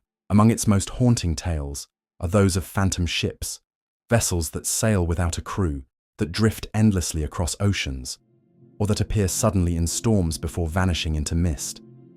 These stories blur the line between myth and reality. For some have been proven hoaxes, others remain unexplained, and a few are chillingly real. Whether glowing on the horizon, floating deserted with food still on the table, or disappearing without a trace, phantom ships remind us that the ocean does not easily surrender its secrets. In this chapter, we will trace the phenomenon of ghost vessels across time and cultures. From ancient legends of doomed ships cursed by gods, to modern maritime mysteries like the Mary Celeste, to contemporary discoveries of drifting craft abandoned in silence, the tales of phantom ships force us to confront both the fragility of life at sea and the possibility that something beyond human understanding lingers in the waves. Long before written history, seafarers told of ships that crossed horizons without crews. The Vikings spoke of draugar ships, ghostly vessels crewed by the undead. These ships, made of rotting timbers, glowed with an eerie light and sailed only on fog-shrouded nights. To glimpse one was considered a warning. Disaster would soon strike, either for the observer or for their entire crew. In ancient Greece, there were stories of spectral ships appearing during storms, believed to be omens sent by Poseidon himself. Sailors feared them, but also respected them, for the sight of such a vessel was thought to reveal hidden truths about the ocean's moods. Even Polynesian voyagers, master navigators of the Pacific, spoke of phantom canoes, ghostly outrigger vessels paddling silently across moonlit waters. These were believed to carry the spirits of ancestors, watching over their descendants at sea. These old stories establish a timeless theme. Ships that appear without explanation often embody warnings, curses, or the presence of the dead. No tale of phantom ships is more famous than that of the Flying Dutchman. According to legend, this Dutch vessel was commanded by Captain Hendrik van der Decken in the 17th century. While attempting to round the treacherous Cape of Good Hope, his ship was battered by violent storms. When his terrified crew begged him to turn back, the captain refused, cursing both his men and God, vowing he would sail until Judgment Day. The curse took hold, and the Flying Dutchman was doomed to sail the seas forever, its ghostly glow visible to other sailors in flashes of lightning or in the mists of dawn. To encounter it was a dire omen, predicting shipwreck or disaster. Over centuries, real sailors claimed to see it. In 1881, Prince George of Wales, later King George V, reported sighting the Flying Dutchman during a naval voyage near Australia. He described a glowing ship that vanished without a trace. His written account gave weight to the legend and spread it further. The Flying Dutchman endures not just as a ghost story, but as a symbol of eternal punishment, cursed hubris, and the dangerous pride of those who challenge the ocean. While the Flying Dutchman belongs to myth, the case of the Mary Celeste is chillingly real. In December 1872, this American brigantine was discovered adrift in the Atlantic by another vessel, the Dei Gratia.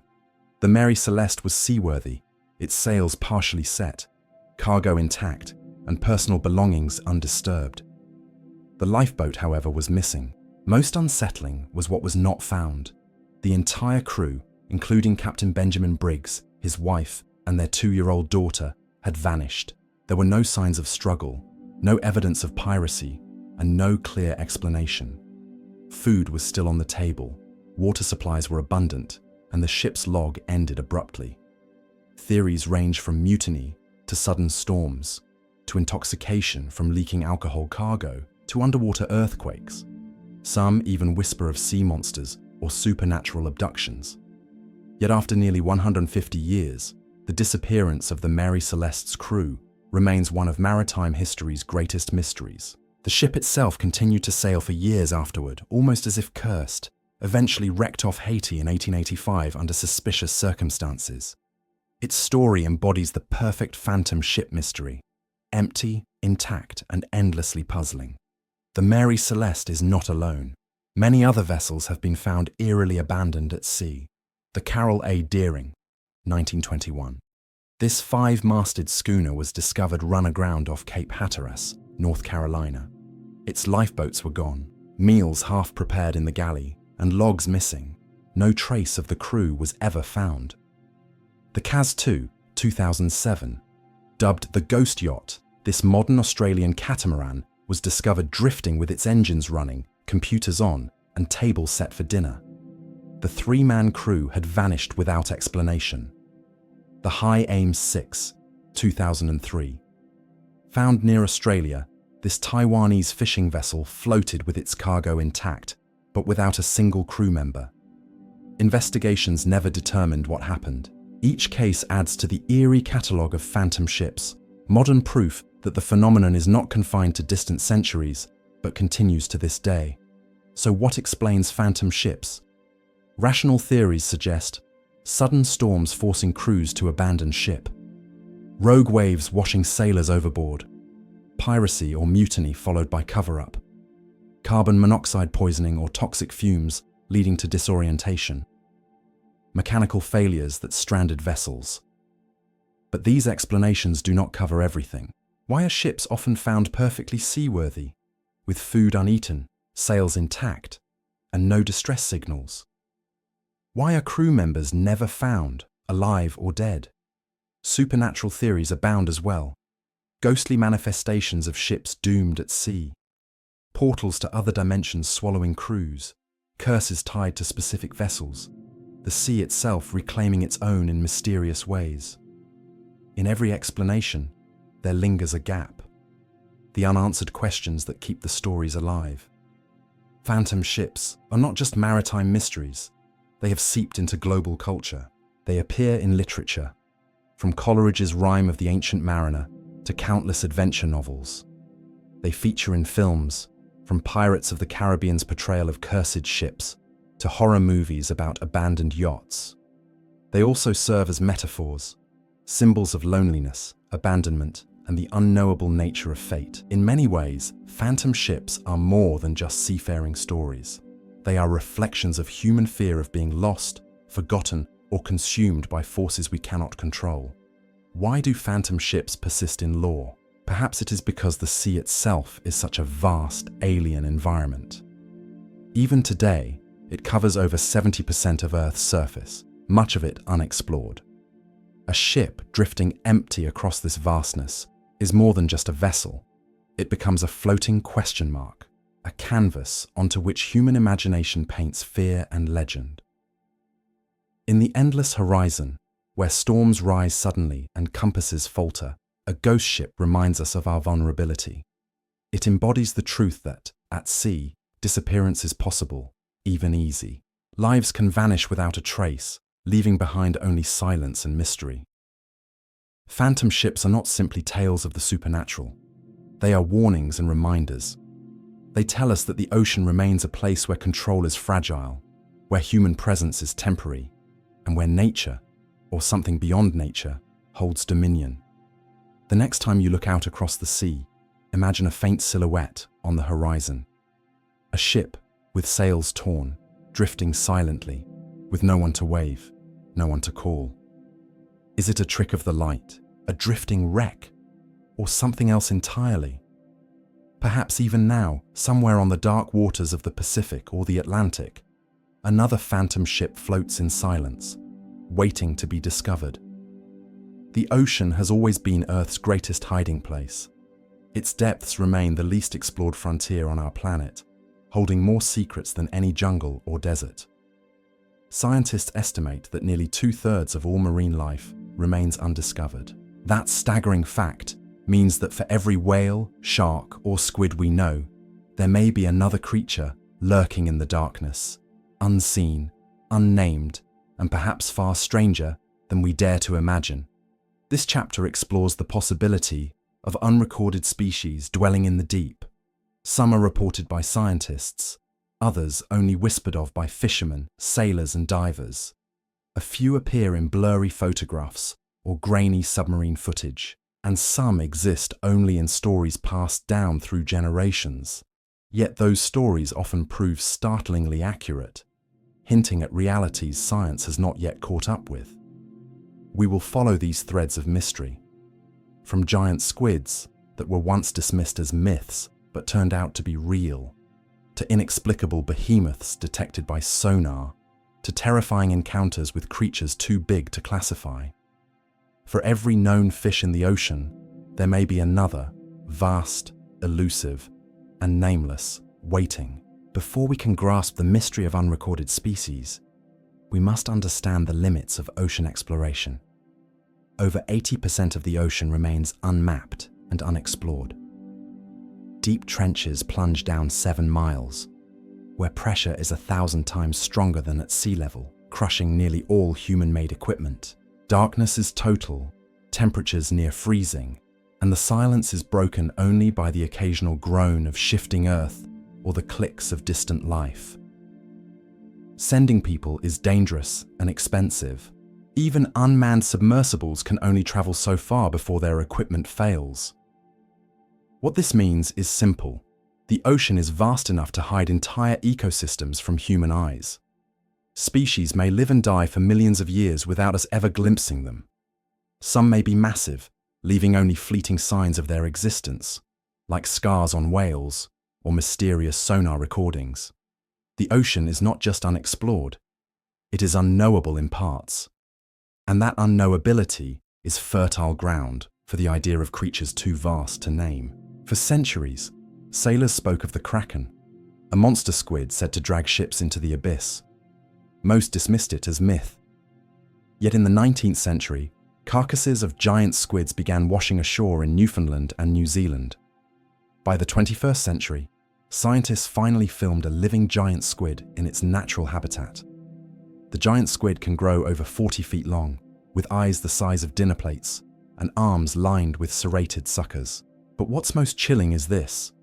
If the Kraken was once considered fantasy, yet turned out real, how many other sea monsters, told of in legend, might also exist? The giant squid was only the beginning. If the giant squid seemed astonishing, nature had an even bigger surprise. The colossal squid, discovered in Antarctic waters, dwarfs its cousin. With a body heavier and thicker, hooks on its tentacles, and a bulkier shape, it may grow to lengths and weights still not fully measured. Its eyes are the largest of any creature on Earth, up to 12 inches across, capable of detecting faint light from leagues away.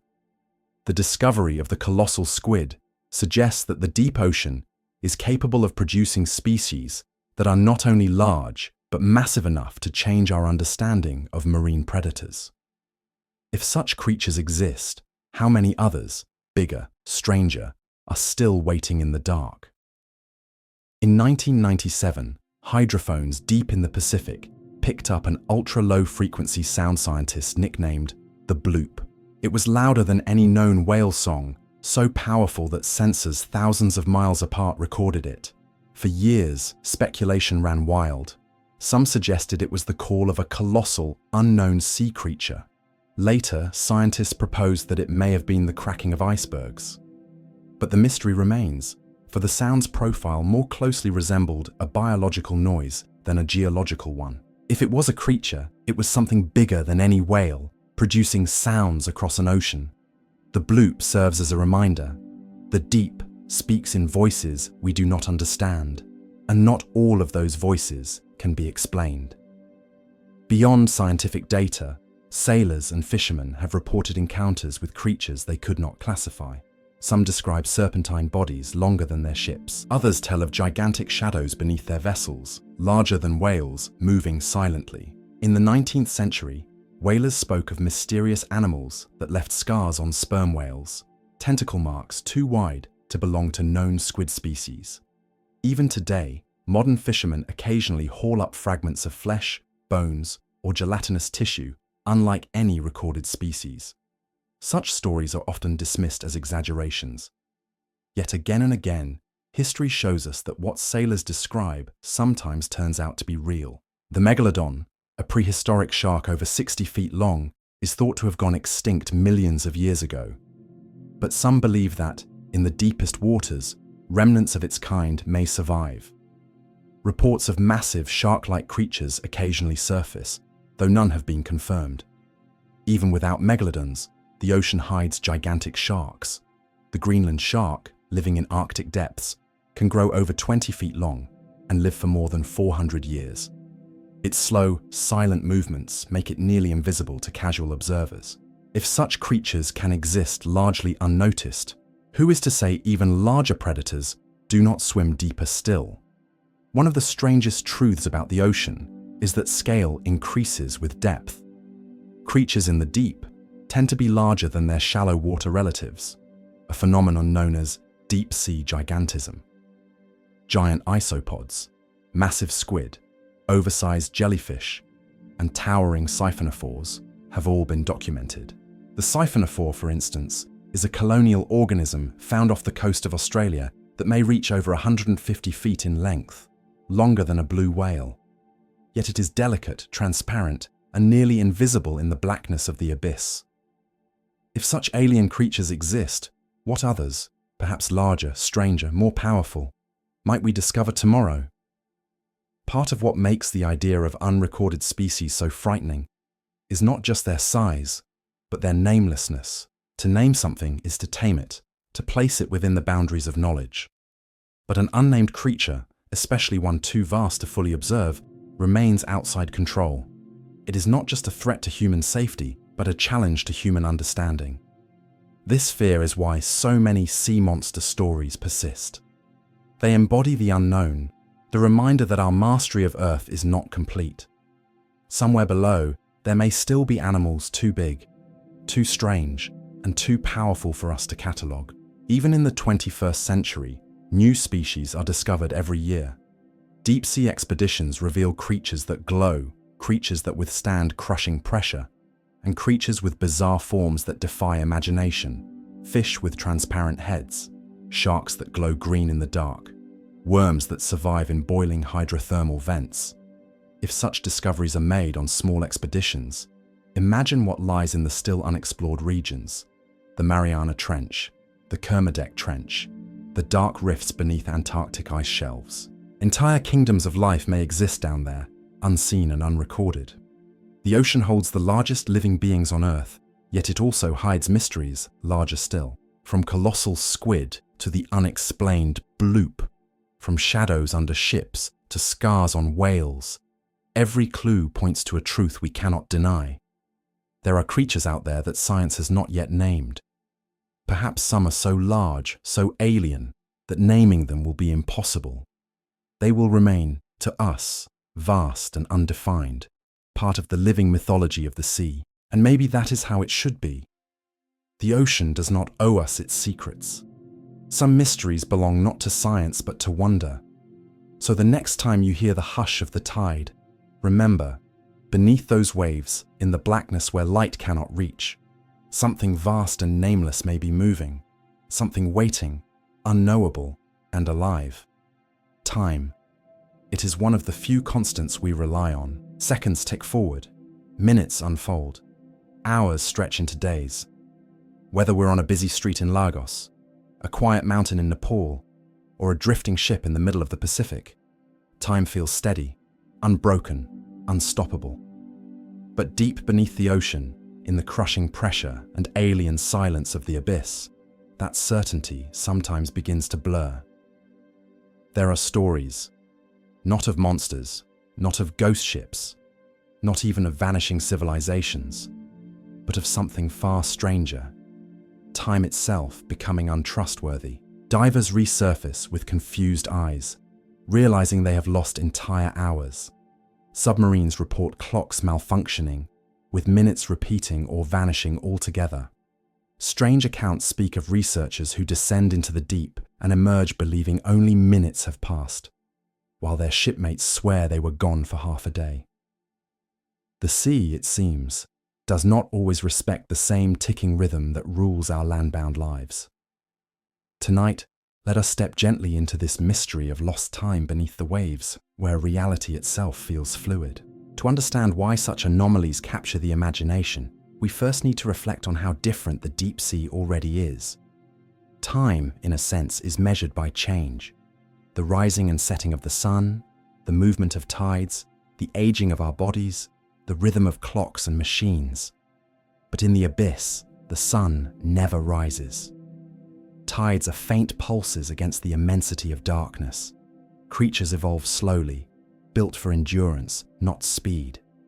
In the silence of those depths, time feels stretched thin. For a diver with no sunlight and no horizon, it can become almost impossible to measure the passing of minutes. The brain grows confused. Some scientists argue that this alone explains the reports: psychological disorientation brought on by an environment hostile to human senses. Yet, the consistency of accounts suggests something stranger may be at play. One of the most repeated tales comes from a professional diver in the Mediterranean during the late 1970s. His task was simple: inspect a section of submerged pipeline, record its condition, and return. According to his dive logs, the job should have taken no more than 40 minutes. When he resurfaced, the sun had shifted much farther across the sky than expected. His support crew stood around looking pale and anxious. They told him he had been underwater for nearly 6 hours. His oxygen supply should have run out long before that, but his tank gauge still showed a normal reading. Even stranger, the diver insisted he had only been submerged for half an hour at most. He remembered nothing unusual: no blackouts, no visions, no disorientation. Just a routine dive that somehow had consumed most of a day. The records of the support ship confirmed his absence. But to this day, no one has explained how he survived so long underwater, or why his perception of time was so drastically different. Military submarines, with their strict precision, have also reported curious time distortions. One account, whispered among retired naval officers, speaks of a patrol sub in the North Atlantic in the early 1990s. The crew noticed something odd during a deep dive exercise. The ship's chronometers, their most accurate timekeepers, had diverged by nearly 20 minutes over the course of 2 hours. At first, the officers assumed a malfunction, but after resurfacing, the clocks corrected themselves, aligning once again with Naval Command's synchronized time. What unsettled the crew most was not the malfunction, but the fact that all mechanical and digital clocks on board had been affected simultaneously. That should have been impossible. Some theorists suggest strong magnetic anomalies beneath the seabed could warp electronics.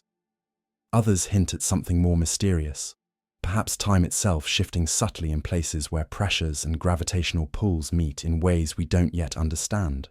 No discussion of lost time at sea would be complete without the infamous Bermuda Triangle, the stretch of Atlantic Ocean between Florida, Bermuda, and Puerto Rico, where countless ships and planes have vanished or reported strange experiences.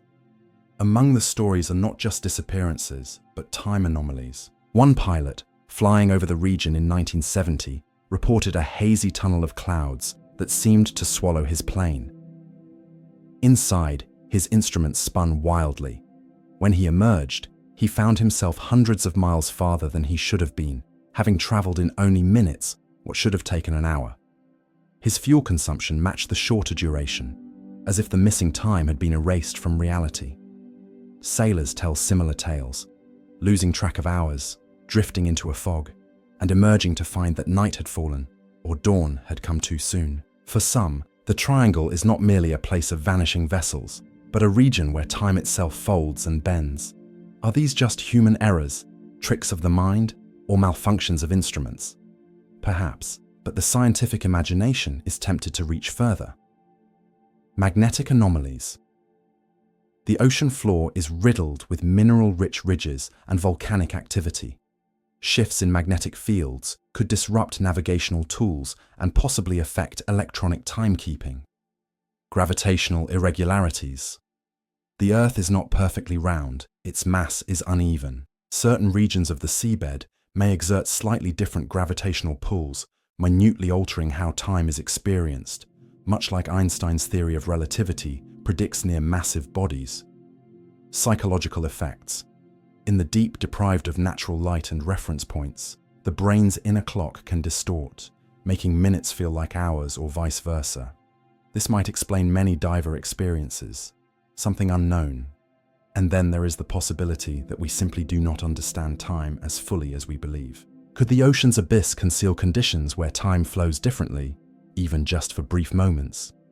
Interestingly, myths and folklore often echo the theme of time distortion near water. In Irish mythology, heroes visit Tir na Nog, the land of eternal youth, across the sea, only to find centuries have passed upon their return. Japanese legends tell of Urashima Taro, a fisherman who visits the undersea palace of the dragon god and returns after what feels like days, only to discover that centuries have gone by in his village. These are not scientific records, but their resemblance to modern accounts is curious. Across cultures, oceans have been linked not only to distance, but to altered time, as though crossing the boundary of the waves also means crossing the boundary of ordinary reality. For those who work in the deep sea, whether divers, submariners, or oceanographers, time anomalies are more than just curious tales. They strike at something fundamental. If time can stretch, bend, or vanish beneath the waves, then all the routines that keep them alive, oxygen limits, decompression schedules, mission planning, are at risk. To lose track of hours underwater is not just unsettling, it is dangerous. This fear lingers in the back of every diver's mind. What if they misjudge how long they've been submerged? What if, by the time they return, the surface world has moved on without them? It is no wonder that stories of lost time have persisted for decades. And yet, beyond the science and the fear, these tales resonate deeply with us because they touch on something universal: our fragile relationship with time itself. Who among us has not felt hours slip by unnoticed, or minutes drag like eternity? The sea magnifies this sensation, stripping away all markers of the clock until we are left alone with the strangeness of existence. The reports of divers, submariners, and sailors remind us that time is not just a machine ticking forward, but a human experience, shaped, stretched, and sometimes broken by the environments we enter. So what do we make of these anomalies? Are they real warps in the fabric of time, hidden deep within the oceans? Or are they illusions born of pressure, darkness, and human vulnerability? The truth may be a blend of both, some mysteries waiting to be explained by science, others destined to remain in the twilight zone between perception and reality. As you let these stories drift in your mind, imagine the deep sea at night. The water presses close, the light fades into endless black, and your watch ticks faintly on your wrist. But is it ticking the same way as the world above? Or has time, just for a moment, slipped sideways into something stranger? Perhaps that is the ocean's final gift, not only to remind us of the unknown creatures and hidden landscapes it shelters, but also to challenge our very trust in reality itself. And so, if you ever find yourself standing on a quiet shore, listening to the tide, remember this: time may not be as steady as we believe, especially when the ocean is involved. The ocean is not merely water, salt, and darkness. It is a keeper of secrets, an ancient archive older than every human civilization combined. As we reach the final chapter of this journey through the unexplained mysteries of the deep, we are left with an undeniable truth. The sea endures. It has endured shifting continents, mass extinctions, ice ages, and the rise and fall of empires. It will continue long after we are gone. And within that endurance lies mystery. Not a static silence, but a living, breathing, shifting enigma that reminds us of our smallness and our awe. This chapter is not about a single anomaly, sound, or discovery. Instead, it is about perspective. It is about what the ocean represents to us as a species. Our fear of the unknown, our yearning for discovery, our reflection of the cosmos, and the way the sea itself mirrors the human soul. Let us step gently into the currents of thought, as if descending one last time into the abyss. The ocean holds the history of the earth. Beneath its waves lie the ruins of lost cities, the bones of ancient whales, and the sediments of vanished ages. Fossils found on the seafloor tell of creatures that no longer swim. Whole coastlines, swallowed by rising waters millennia ago, sleep quietly beneath the tide. Every ripple is a reminder of what once was. Imagine the shorelines of Doggerland, a vast plain that once connected Britain to Europe. Today, it is a drowned world, its rivers and forests gone, but its memory is etched beneath the North Sea.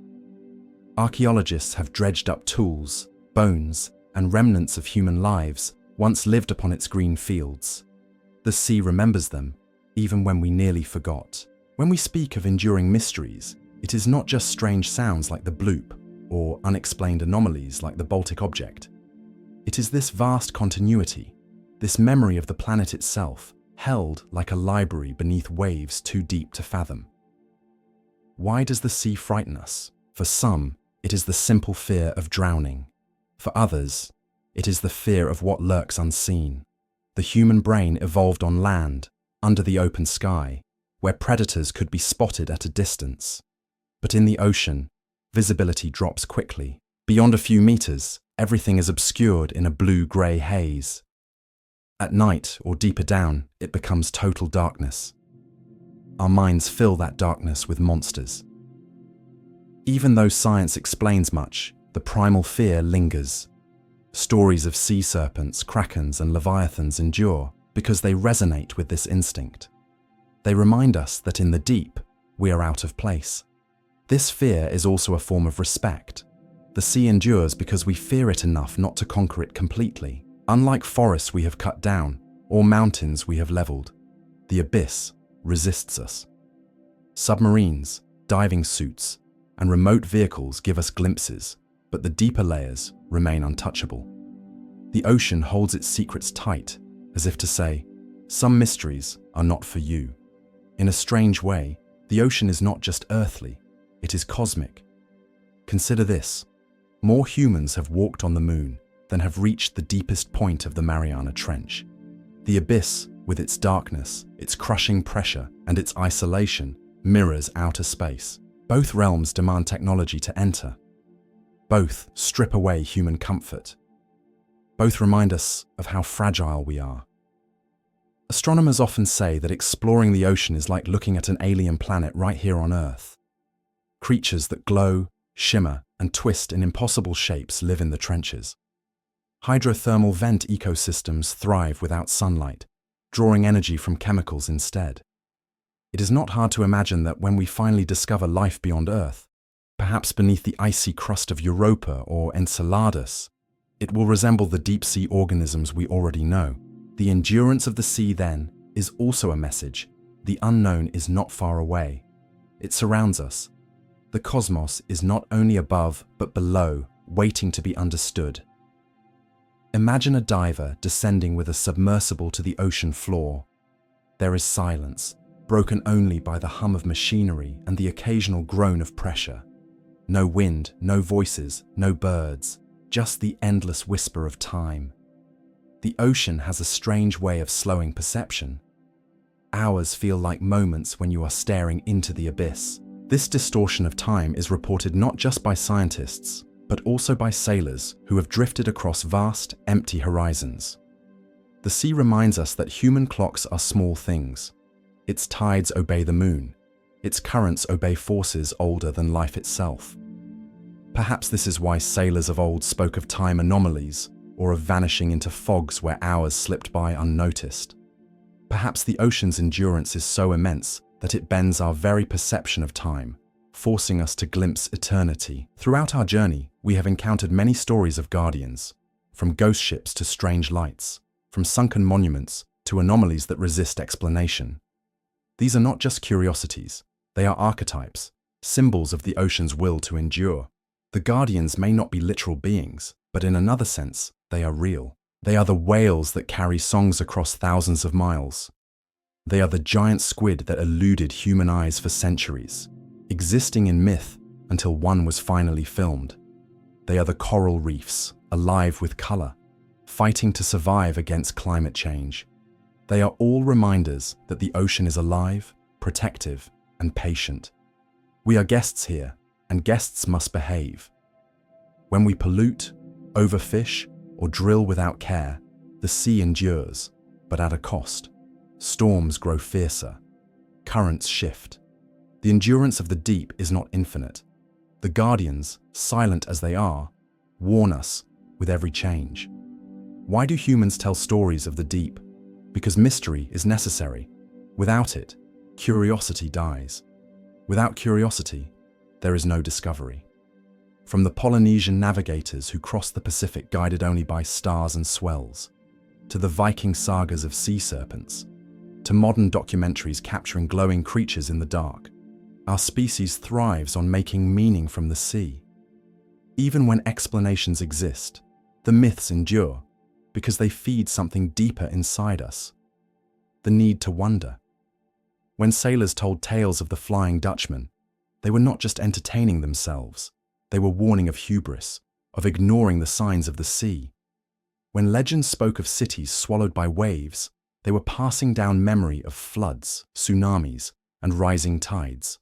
Stories preserve wisdom, and the endurance of the deep is reflected in the endurance of the stories themselves. If we imagine one last dive into the abyss, what do we find? First, the light fades. Then, the colors disappear, leaving only shades of blue, then black. Strange shapes move in the darkness, translucent, glowing, fragile, yet enduring. Pressure builds, like an invisible hand closing in, and yet life thrives. Life always thrives. At the deepest trench, the seafloor is not empty. Microbes cling to rocks. Creatures with no eyes crawl through the mud.